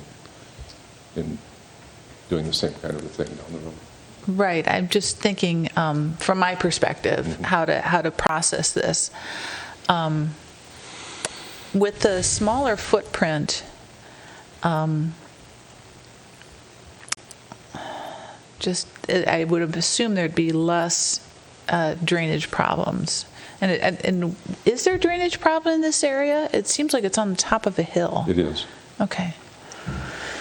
Yeah, even though we're higher than the apartment building to the east, dwarfs this area because of its 6 stories in the middle. Okay. Honestly, I hate to lose naturally existing affordable housing, and that was pretty persuasive when I read the packet. But the idea of 4 units that would also be more affordable is pretty intriguing. I guess, what happened at the Grandview townhomes where you had the 12 and went down kind of killed that idea before. And so I don't know what the reaction would be to that, but that seems to sort of square that circle by making more than the 3. Those are my thoughts. I'm sorry, I don't have an opinion one way or another. Just to let you know, too, all 8 Grandview townhomes are sold. Yeah. We're finishing the last one right now. The report, or the news article, I guess, in the Current, to me, it wasn't real clear. When we talked about the neighbors being accepting, I wasn't referring to this area here yet because we haven't talked to them yet, but we intend to. Essentially, the meetings here regarding Grandview were kind of contentious. Yeah. And not everybody that was here that participated in that has come to us, but several of them have in 3, and all of them have expressed amazement at how it turned out. Yeah. Well, they are beautiful. We got to take a tour of them. Good. Yeah, they're Good. really nice. Back before they were sold. Yeah. But yeah, I'll have to think about this some more. But I guess I'm with the Planning Commission that if it goes forward, if 4 would be better than 3. I'm sorry, I can't be more helpful than that. But at least that's a little bit of support for Planning Commission, which I wasn't sure if I'd hear or not. So. Yeah. Okay. Thank you. Member Pierce? Oh, Member Risser? Do you have a follow-on? Could you go back where we can see the overview of the plan? Oh, sure.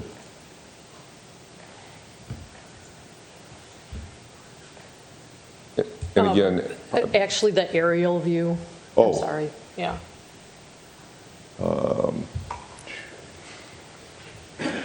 Okay, a little hard because of the black on the white on the color. Right. But let me see One if I thing can- I am concerned about is you will be creating more driveway space, and this particular property is higher up. The street rises as you head toward it.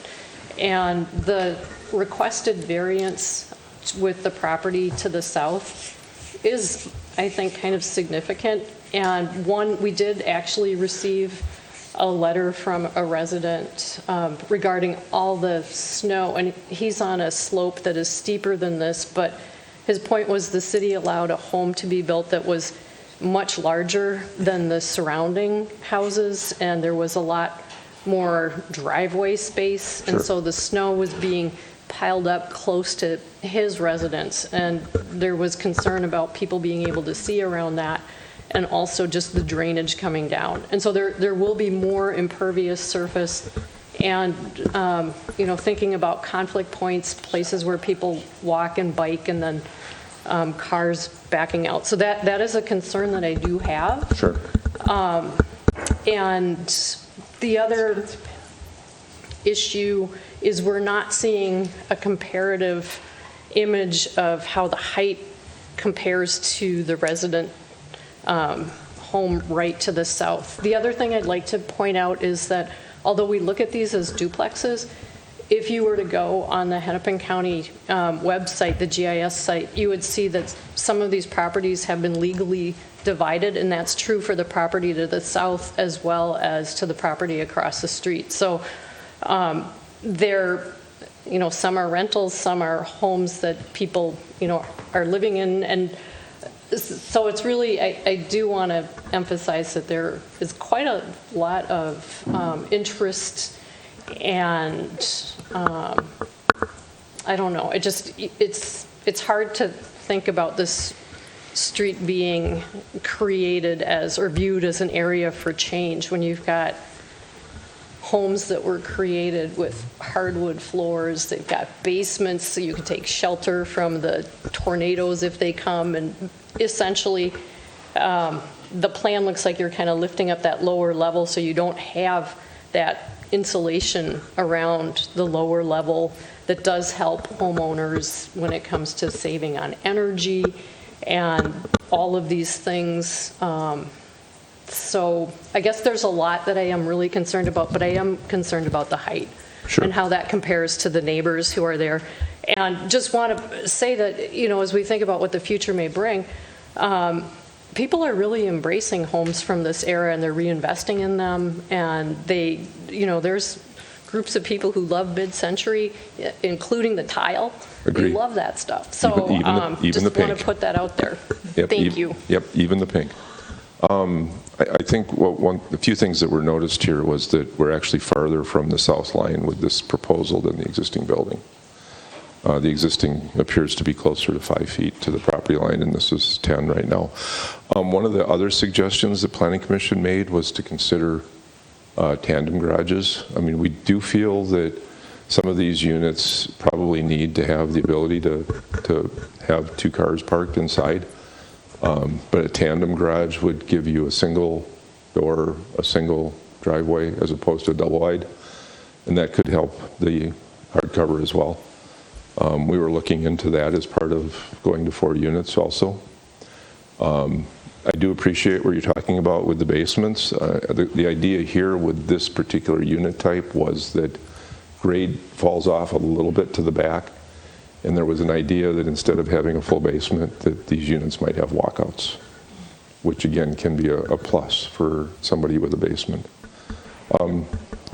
We're at a very early stage here, you know, so obviously I'm trying to keep it as a discussion too, and I'm trying to learn from what you're talking about here. So that's all good. I do appreciate the idea of a streetscape. Definitely it would be something I would bring forward when we bring forward a proposal, should we. I do agree that fitting into the neighborhood is definitely something, because this won't change overnight. You know, there's no idea that this block would change overnight. Member Pierce. Thank you, Mr. Mayor. Just a couple of comments. For me, this one's really complicated. So just a couple of comments. One, I actually do think it makes sense, the request to rezone to PRD 3. But I think in me saying that, that's more of a future, it's more of a visionary position that I would take there. And so in my view, across our city, in areas that we have that are walking distance to commercial, over time, we are going to have higher density in those areas. And so that, I mean, that's not 5 years from now, that could be 10 years from now. And there's various great reasons to believe that. And so when I've spoken to neighbors who are in, you know, R1, but close to a location like that, I'm just honest and transparent as our housing continues on the trajectory that it's on. If you are close to a commercial area, I think over time, we're just going to simply have to have more density in those areas. And so I do like the idea in if it's more transitionary, maybe if I use that term. So we've got PRD 3 there now, and it's just something you gradually go into. A comprehensive plan is a long-term view. You have these small area plans that kind of give you a good sense of where the direction we think we're going. And so if I just look at that, I think I certainly understand rezoning to PRD 3. So if I set that aside, we also have a challenge with affordable housing. And I don't agree that, I don't believe, I shouldn't say I don't agree, I don't believe that we can force affordable housing in certain areas. I think it needs to be naturally occurring. And so in instances where we could take a property and hypothetically taking this one and saying it's 2 units, there's a big unit, a small unit, is there naturally occurring would be taking that unit on where it exists today and modifying it into 2 spaces, or maybe 3, but I'll say 2 just for the sake of my comment. Creating 2 livable spaces that are reasonable square footage, and be able to renovate, so not the cost of a tear down and a rebuild, to now have 2 affordable units on the same lot, right? If you were saying, yep, we want to go to PRD 3, and that was the plan, then great, let's do that. If you can do that and add 3 or 4, I'll buy lunch for you. But that's just, and I tee it up that way because that is the complexity that we're in. And so if this particular lot and this particular structure does not allow that, if we can't be creative with design and other features to make that happen, then I actually say then it's not going to be naturally occurring affordable housing. Then what's the next best thing we can do? And for me, that would be increasing the density and thinking about ADA. Can we structure these in a way that now someone could live there and they could get to other services that are generally in that area. Sure. And then the third thing I would add, everything that I said prior to that, prior to this, I say the same thing about transportation. So if you are close today to an area where there is transit, where there's access to Metro Transit, there's an ability to walk or ride a bike, short distances to get to commercial services, then to me that also means the more density in that space, the better in future. And so I walk through this area, so I have to really go back and really think about that, what it would be if I could envision what your proposal is in this particular spot. But in general, I think it's going in a direction that resonates with me. The challenge will be, are we too early in the paradigm shift to do it? It's kind of how I would have to think through to think through how I would support moving forward. But I do, with those 3 principles, I kind of look at everything that way. And I do think affordable housing is paramount. The issue I have in general with a tear down is that we overly inflate the market. And so if there is a house sitting there that's $300,000, you tear it down, and within 10 months, that same address, the same dirt now is $800,000. And then from that point, we have the appreciation of the market, right, naturally occurs, but you jump to that new point. Right. And so I do think if we can get into that that flow at a much lower rate, I still think that is even in some instances better than going from 400,000 to $1.2 million. Right. You're still, you can kind of grow into the market, if you will, when I think about it in those terms. So. Appreciate that. We've obviously been doing this for quite a while, and our first homes, we weren't the first in Edina, but certainly we were one of the first to come in and start working this way. And yeah, the values have climbed all the way along, and not just from the land price, not from the dirt. And you're absolutely right. You know, a lot of these structures are basically the dirt they're sitting on, and that's the value, unfortunately. So I was also struck coming in today because I came in off of 212, and that rail was getting closer and closer, and I know that the bus right out here, right on Vernon, will go up 100 and catch it pretty quick. So I know there are people who commute that way. I never have been myself, but I do know because my wife did it for more than a decade, coming downtown, and I do know the value of it. And I think that's why when Planning Commission suggested the single-car garage idea and the smaller units, it was something that we didn't dismiss out of hand right off the bat. I mean, it definitely had a thought for us to sort of ponder about how to make this fit and how maybe to influence.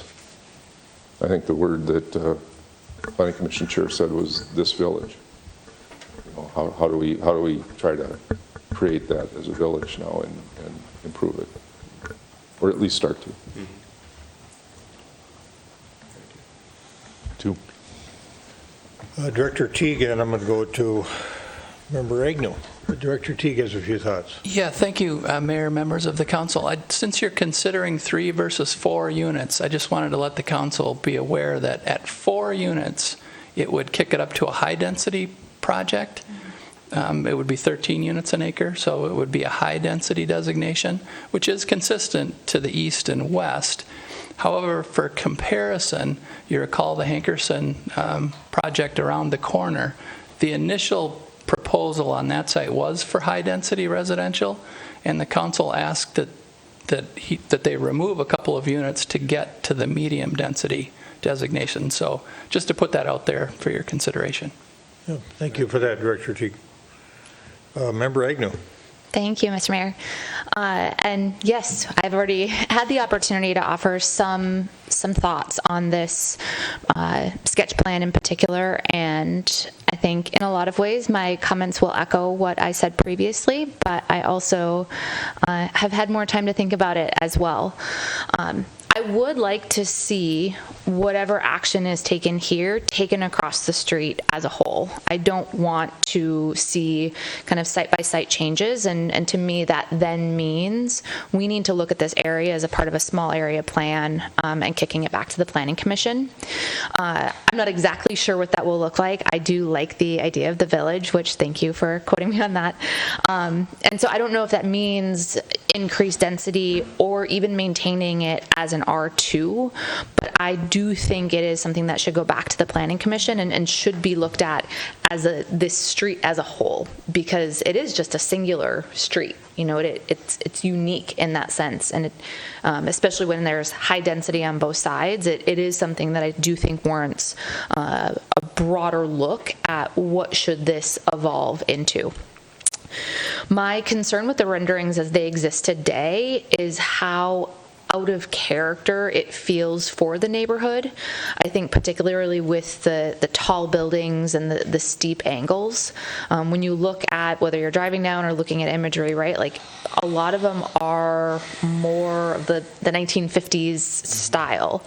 And so that's just something to think about is, you know, I would be concerned about that. And it's another reason that I think that this project would value from having an overall look at what should this street become over time. And then additionally, I think that Stephanie Hawkinson's note really resonated with me. And I think that that's the part that I'm having a hard time kind of gelling with all of this feedback too, is that affordable housing is so important. right? And there are many different ways that we can tackle that. Some of it is naturally occurring, which is what this street is primarily today. Some of it's by coming up with increased density, which I think is also, this street is a prime candidate for that because of the walkability, which I know, my recollection of the Planning Commission feedback also included, right, smaller form factor, single garage, not necessarily tandem, but single garage stalls as really an intent to drive down the amount of space required as well as the overall cost so that you could get to more of that affordability.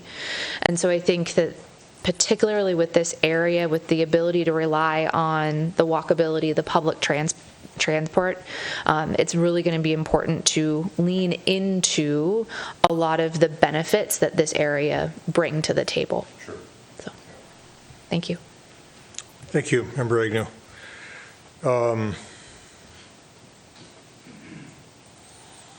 Can you put that first photo you had up that shows the aerial of the neighborhood? Because I think so many of my colleagues have made some great points here, and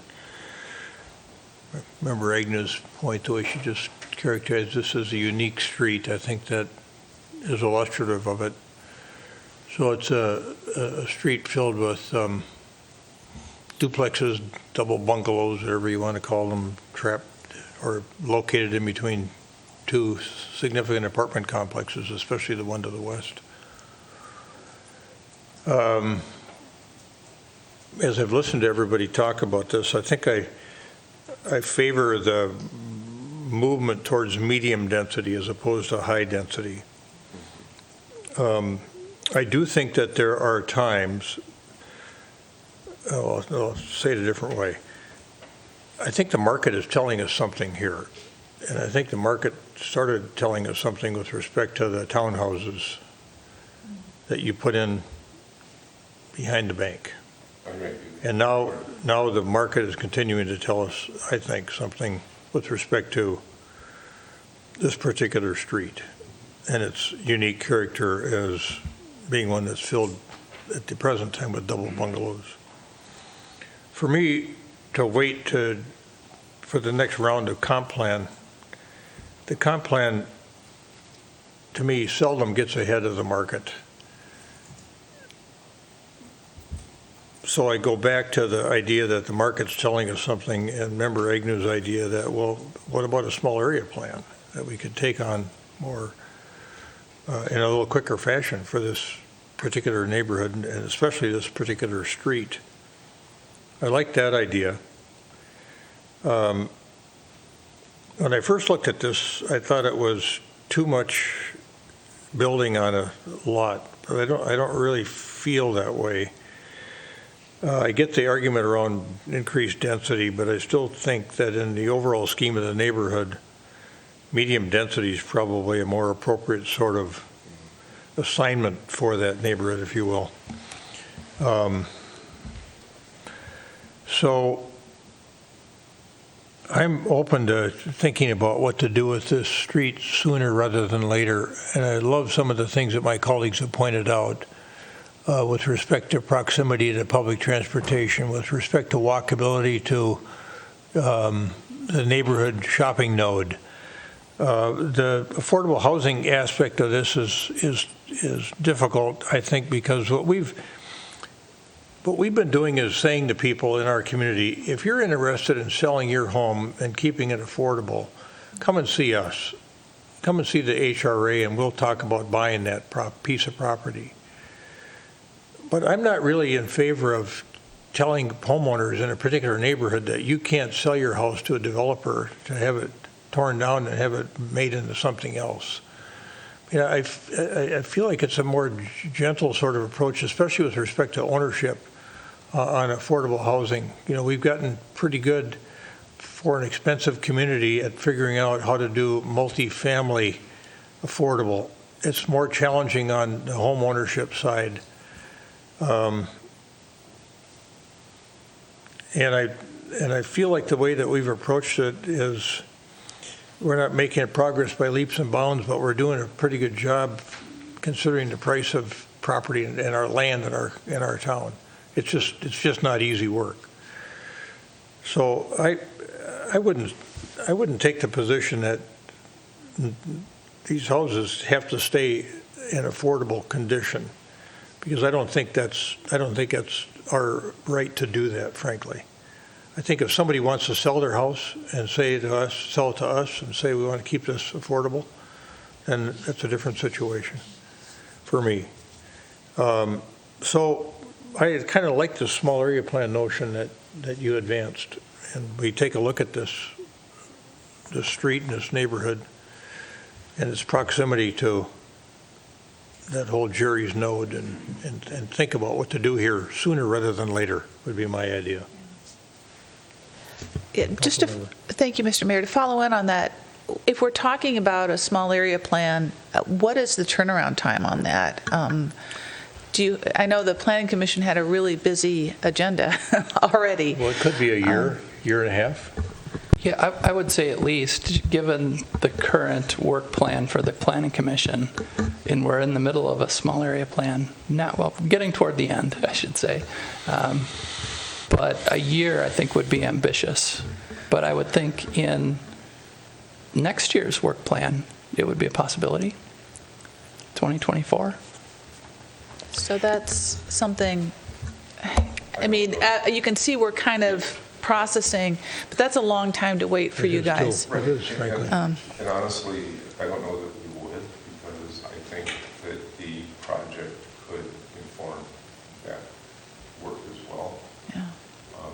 If this brings something to the table that works well, that meets a lot of the comments that we got here, it could inform the smaller plan as well. Yeah. I had one other thought, but I'm going to go to Member Risser first, who has a thought as well. I do want to clarify that I didn't mean to imply owners could not do what they wanted with their property. And I do think the fact that these duplexes continue to exist really does reinforce the fact that they have inherent value. The marketplace has not led them to be torn down, and that is very remarkable. The other thing is, when we look at this area, people have used the word unique to describe this single street. And if we could go to that aerial view again, if you look at the history, the R1 neighborhood to the south was what was first developed, with housing starting in the 1930s, at the end of the 1930s, and then 1953 was a big year. And then the planners really beautifully offset the road, and along this road developed the duplexes. And so they're going in kind of at the same time the R1 is going in. And when we talk about missing middle today, I think we need to recognize that in the past, it was integrated into the development. And so it wasn't missing, it was there.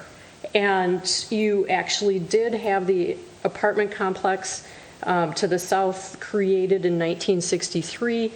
And then it wasn't, to the east was 67, and then later we get, in the 80s, the land that is between the road and the duplexes goes in. But this land kind of rises up, and I just want to encourage people not to think of this as unique or odd or strange, but as something that was really, and is today, functioning in a very natural kind of normal way. So I think I spoke, I don't want to, ADUs are coming down the pipe, and I know the Planning Commission has been working on that. The subject property has 3 garages lined up right there, and I couldn't help, after I read the article in the Star Tribune, thinking, well, you could just rebuild those 3-car garages, pop up an ADU, and then you've got 3 units right there, and they'd all be affordable. You know, so I think if we are going to do it as a study area, I hope we maintain some flexibility and really think about building, you know, maybe there's ways to build in affordability and work with affordable manager Hawkinson. Finally, and this will be it, when we talk about creating an area, a study area, I'm wondering what parameters are in place, you know, because that's a big ask. And do we need to have, you know, buy-in from the neighbors? Do we need to have kind of a checkoff list before we as council decide, oh, this is going to be a study area? So, Yep, thanks. The other comment I was going to make was, I was thinking back to the time when our code allowed a lot more house on the lot than what had been historically built in Edina, and we got caught, especially on the median 75-foot wide lot, with people coming in, and I'm going to say, I think I'm going to use Halifax as an example, or Indianola, where it's all walking distance of 50th and France. Somebody came in and built a house that was code compliant, and it was way out of scale for the neighborhood. So we got on that and fixed what we were doing on the median width lot at 75 feet. In fact, I think the first one was over on Oak Lawn we had a problem with. And then the builders moved into 50-foot wide lots, and we had to adjust the code for that so that neighborhoods had scale. The point I'm trying to make is that sometimes a single project can lead. I mean, if you think, okay, a year and a half, next comp plan isn't going to be until what, 2028, right? And so now you're talking, okay, then we're talking a small area plan where we're not even going to look at it till next year, and then it's probably a year and a half process. So now you're 2.5 years out. If we wanted to look at this earlier than that, this property could potentially set an example of what could be there. And you look at it in isolation, but thinking about what it could offer for the street, because 3 units instead of 2 does increase density. And if you had activity like that and we thought it was a good fit for the neighborhood, it may trigger other activity along those lines. And well, I hate to do stuff on a one-off basis. I mean, it is another way to look at something like that to see if it makes sense sooner rather than later. That's just one more thought for rumination. Member Pierce. Yeah, thanks, Mr. Mayor. So I actually think it's a great idea to do the study. There are some other areas in the city I think we should be doing the same thing. But I do not believe when the suggestions are made that means we can't make a decision on this project. What I think is important is if we that we're giving direction on what we foresee happening in the space. And that's how I was gearing my feedback. That is how I see this area and some other areas within Edina kind of changing as we go. And then it is the job of the Planning Commission to take all of that feedback and then do the study. We will eventually update our comprehensive plan. We may commission work to do small area reviews in different areas.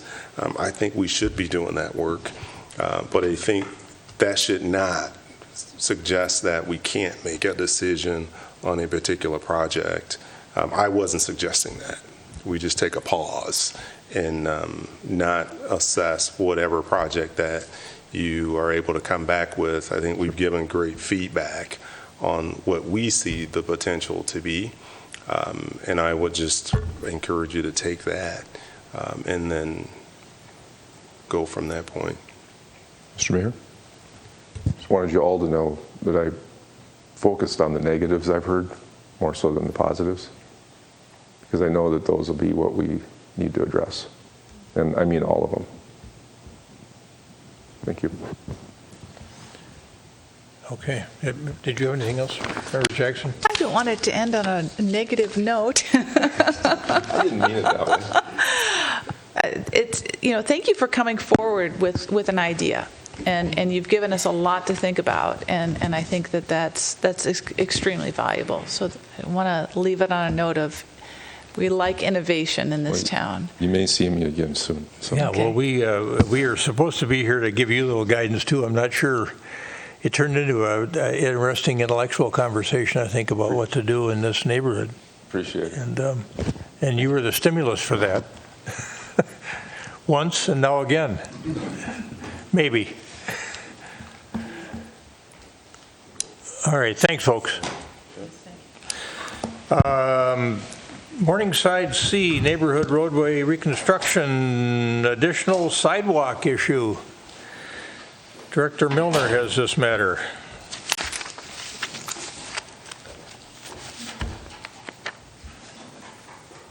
Thank you, Mayor and members of council, for that introduction. We're back. Morningside C, the neighborhood reconstruction project, and we're here to discuss potential sidewalks. So council considered this project in December. You approved the project, so the project design is moving forward for all the streets and utilities, and there was just a few streets of sidewalks we wanted to come back and discuss with you. What was approved in that initial approval was the sidewalks noted here, so Lind Avenue, Grimes Avenue on the east side, and then also Inglewood Avenue on the east side. So all these sidewalks in green were already approved by the council. You notice Kipling, Monterey, and 40th Street. There was no sidewalks there today, and none were approved as part of the project. But we received feedback at the public hearing and also 2 petitions. So we received a petition from Grimes Avenue requesting sidewalks on those 3 streets, Kipling, Monterey, and 40th Street. We received another petition that's in your packet from Kipling Avenue requesting a Kipling Avenue sidewalk. And then following that initial public hearing, we did a survey. We put out a survey to the residents along those 3 streets, and it was from mid-December to January 5th. We conducted that survey. We had a low response rate. For Edina residents, it was just over 48%, and then the St. Louis Park residents, which is on the north side of 40th, we had 0 response, but we did receive 1 phone call. We think that low response rate was because of the petitions. People went door to door and already asked the question if they want sidewalks, and then they got another one from us to do another survey, and I think they may have felt like we've already answered the question. But anyway, the results we got is that when we asked the question if they support a sidewalk on their street, we had 42 to 50% supported, but again, it was a low turnout, so 1 or 2 yeses or nos really moved that needle. When we asked the specific question, do you support it on your side of the street because they got to maintain it and remove the snow, the number dropped to 25 to 50%. So you can see there was less support when they knew they had to maintain that sidewalk themselves. We are recommending those sidewalks. We would recommend Monterey on the west side. So the purple lines on here, I added those lines just so you could see it. There's less impacts on the west side of Monterey Avenue, on the west side of Kipling Avenue, and then on the south side of 40th Street. And we're proposing to do it now with the street reconstruction because we can narrow the street to 24 feet. And that allows us to shift and protect some of the big trees that are in that neighborhood. We'd go down to one-sided parking. That's very common, that street width and the one-sided parking in this neighborhood. And then on 40th Street, talking to our neighbors, they're not comfortable with anything happening in St. Louis Park because they haven't had a lot of time to discuss, but they do support the sidewalk on our side. So we're planning to put all the impacts on the Edina side, the Edina half of 40th Street, and that'd be the sidewalk and also the reduction in the street width. And then the parking, we would kind of leave that open to what side of the street the no parking would be on, working with the St. Louis Park staff and the residents over there to figure out the side of the parking. So the petitions showed support. So why am I recommending sidewalks to you tonight? The petition showed support. It aligns with the ped and bike master plan in that it provides safe routes for all ages and abilities. It develops facilities and addresses network gaps, and it provides that connectivity for everyday uses and needs. It's really most cost effective to do it now with the street project. We can adjust and move stuff, and our PAX fund has budget to pay for it now. So I think we should take that opportunity to put a sidewalk in. Here's a picture of Monterey. We would go down that left-hand side adjacent to the school that's located in St. Louis Park. It's really the side with less impact. So I'd be happy to stand for any questions, but we recommend those 3 sidewalks here tonight for the council's consideration. Well, that was a brief and thorough presentation of what you're suggesting based on the supplemental input we got from the neighborhood. I always thought this seemed like a neighborhood that should have sidewalks on both sides of the street, but I can see right now on Monterey that what's troublesome about the east side. Correct. Trees, tree plantings, fire hydrants, power line poles. So I say, take it a step at a time, I guess, you know. Yep, we think one facility Get on one side. get sidewalks everywhere, at least on one side of the street, is what you're recommending. Exactly. One side is better And than then, zero. and then we'll see what happens in the future. Correct. Okay. Thoughts from council members? Member Jackson? Yes, Mr. Mayor. So I'm going to, if we can get the camera, I want to show this to the public. This is our values finder. So I don't know, we've got still the map. Oh, here we go. This is our values finder, and we ask our staff, and we have to make decisions based on our values that we've identified for our budget. But I love this because this project fits it so nicely. The values are community engagement, race and equity, health and all policies, and sustainability. And I love the way, I don't know how it feeds into race and equity, but it certainly has community engagement, health and all policies, and sustainability. And I love the way it fits. This whole project fits into our values. We've got the neighborhood engaged in it, and it's just a perfect way to use our values finder. So that's all. Yeah, very good. Anyone else? Thank you. Thank you, Mr. Mayor. I love any opportunity to increase the walkability of our city and our community, especially with someone with young kids. Love having a sidewalk to push a stroller on, and that is such a tenet, I think, of this neighborhood as well. And there are plenty of other people who are impacted as well, right, with the inclusion of sidewalks. So really excited to see us take the opportunity to add sidewalks and then also do it when we're already going into the neighborhood from a cost-saving perspective, reducing the impact on the environment by only doing construction once. So overall, really excited to see this. Good. Thank you. Anyone else? Member Risser. I just want to give a shout out for doing the sidewalk along 40th, and to do it on our side makes sense. I was looking at Google Maps, and it looks like St. Louis Park picks up the sidewalk on the other side. I mean, it stays on the south side along 40th, and that will help people get into the area where there are shops, there's, hospitals, all that stuff. So for, what you need for medical care, all of that, being able to walk or bike, yay. So thank you.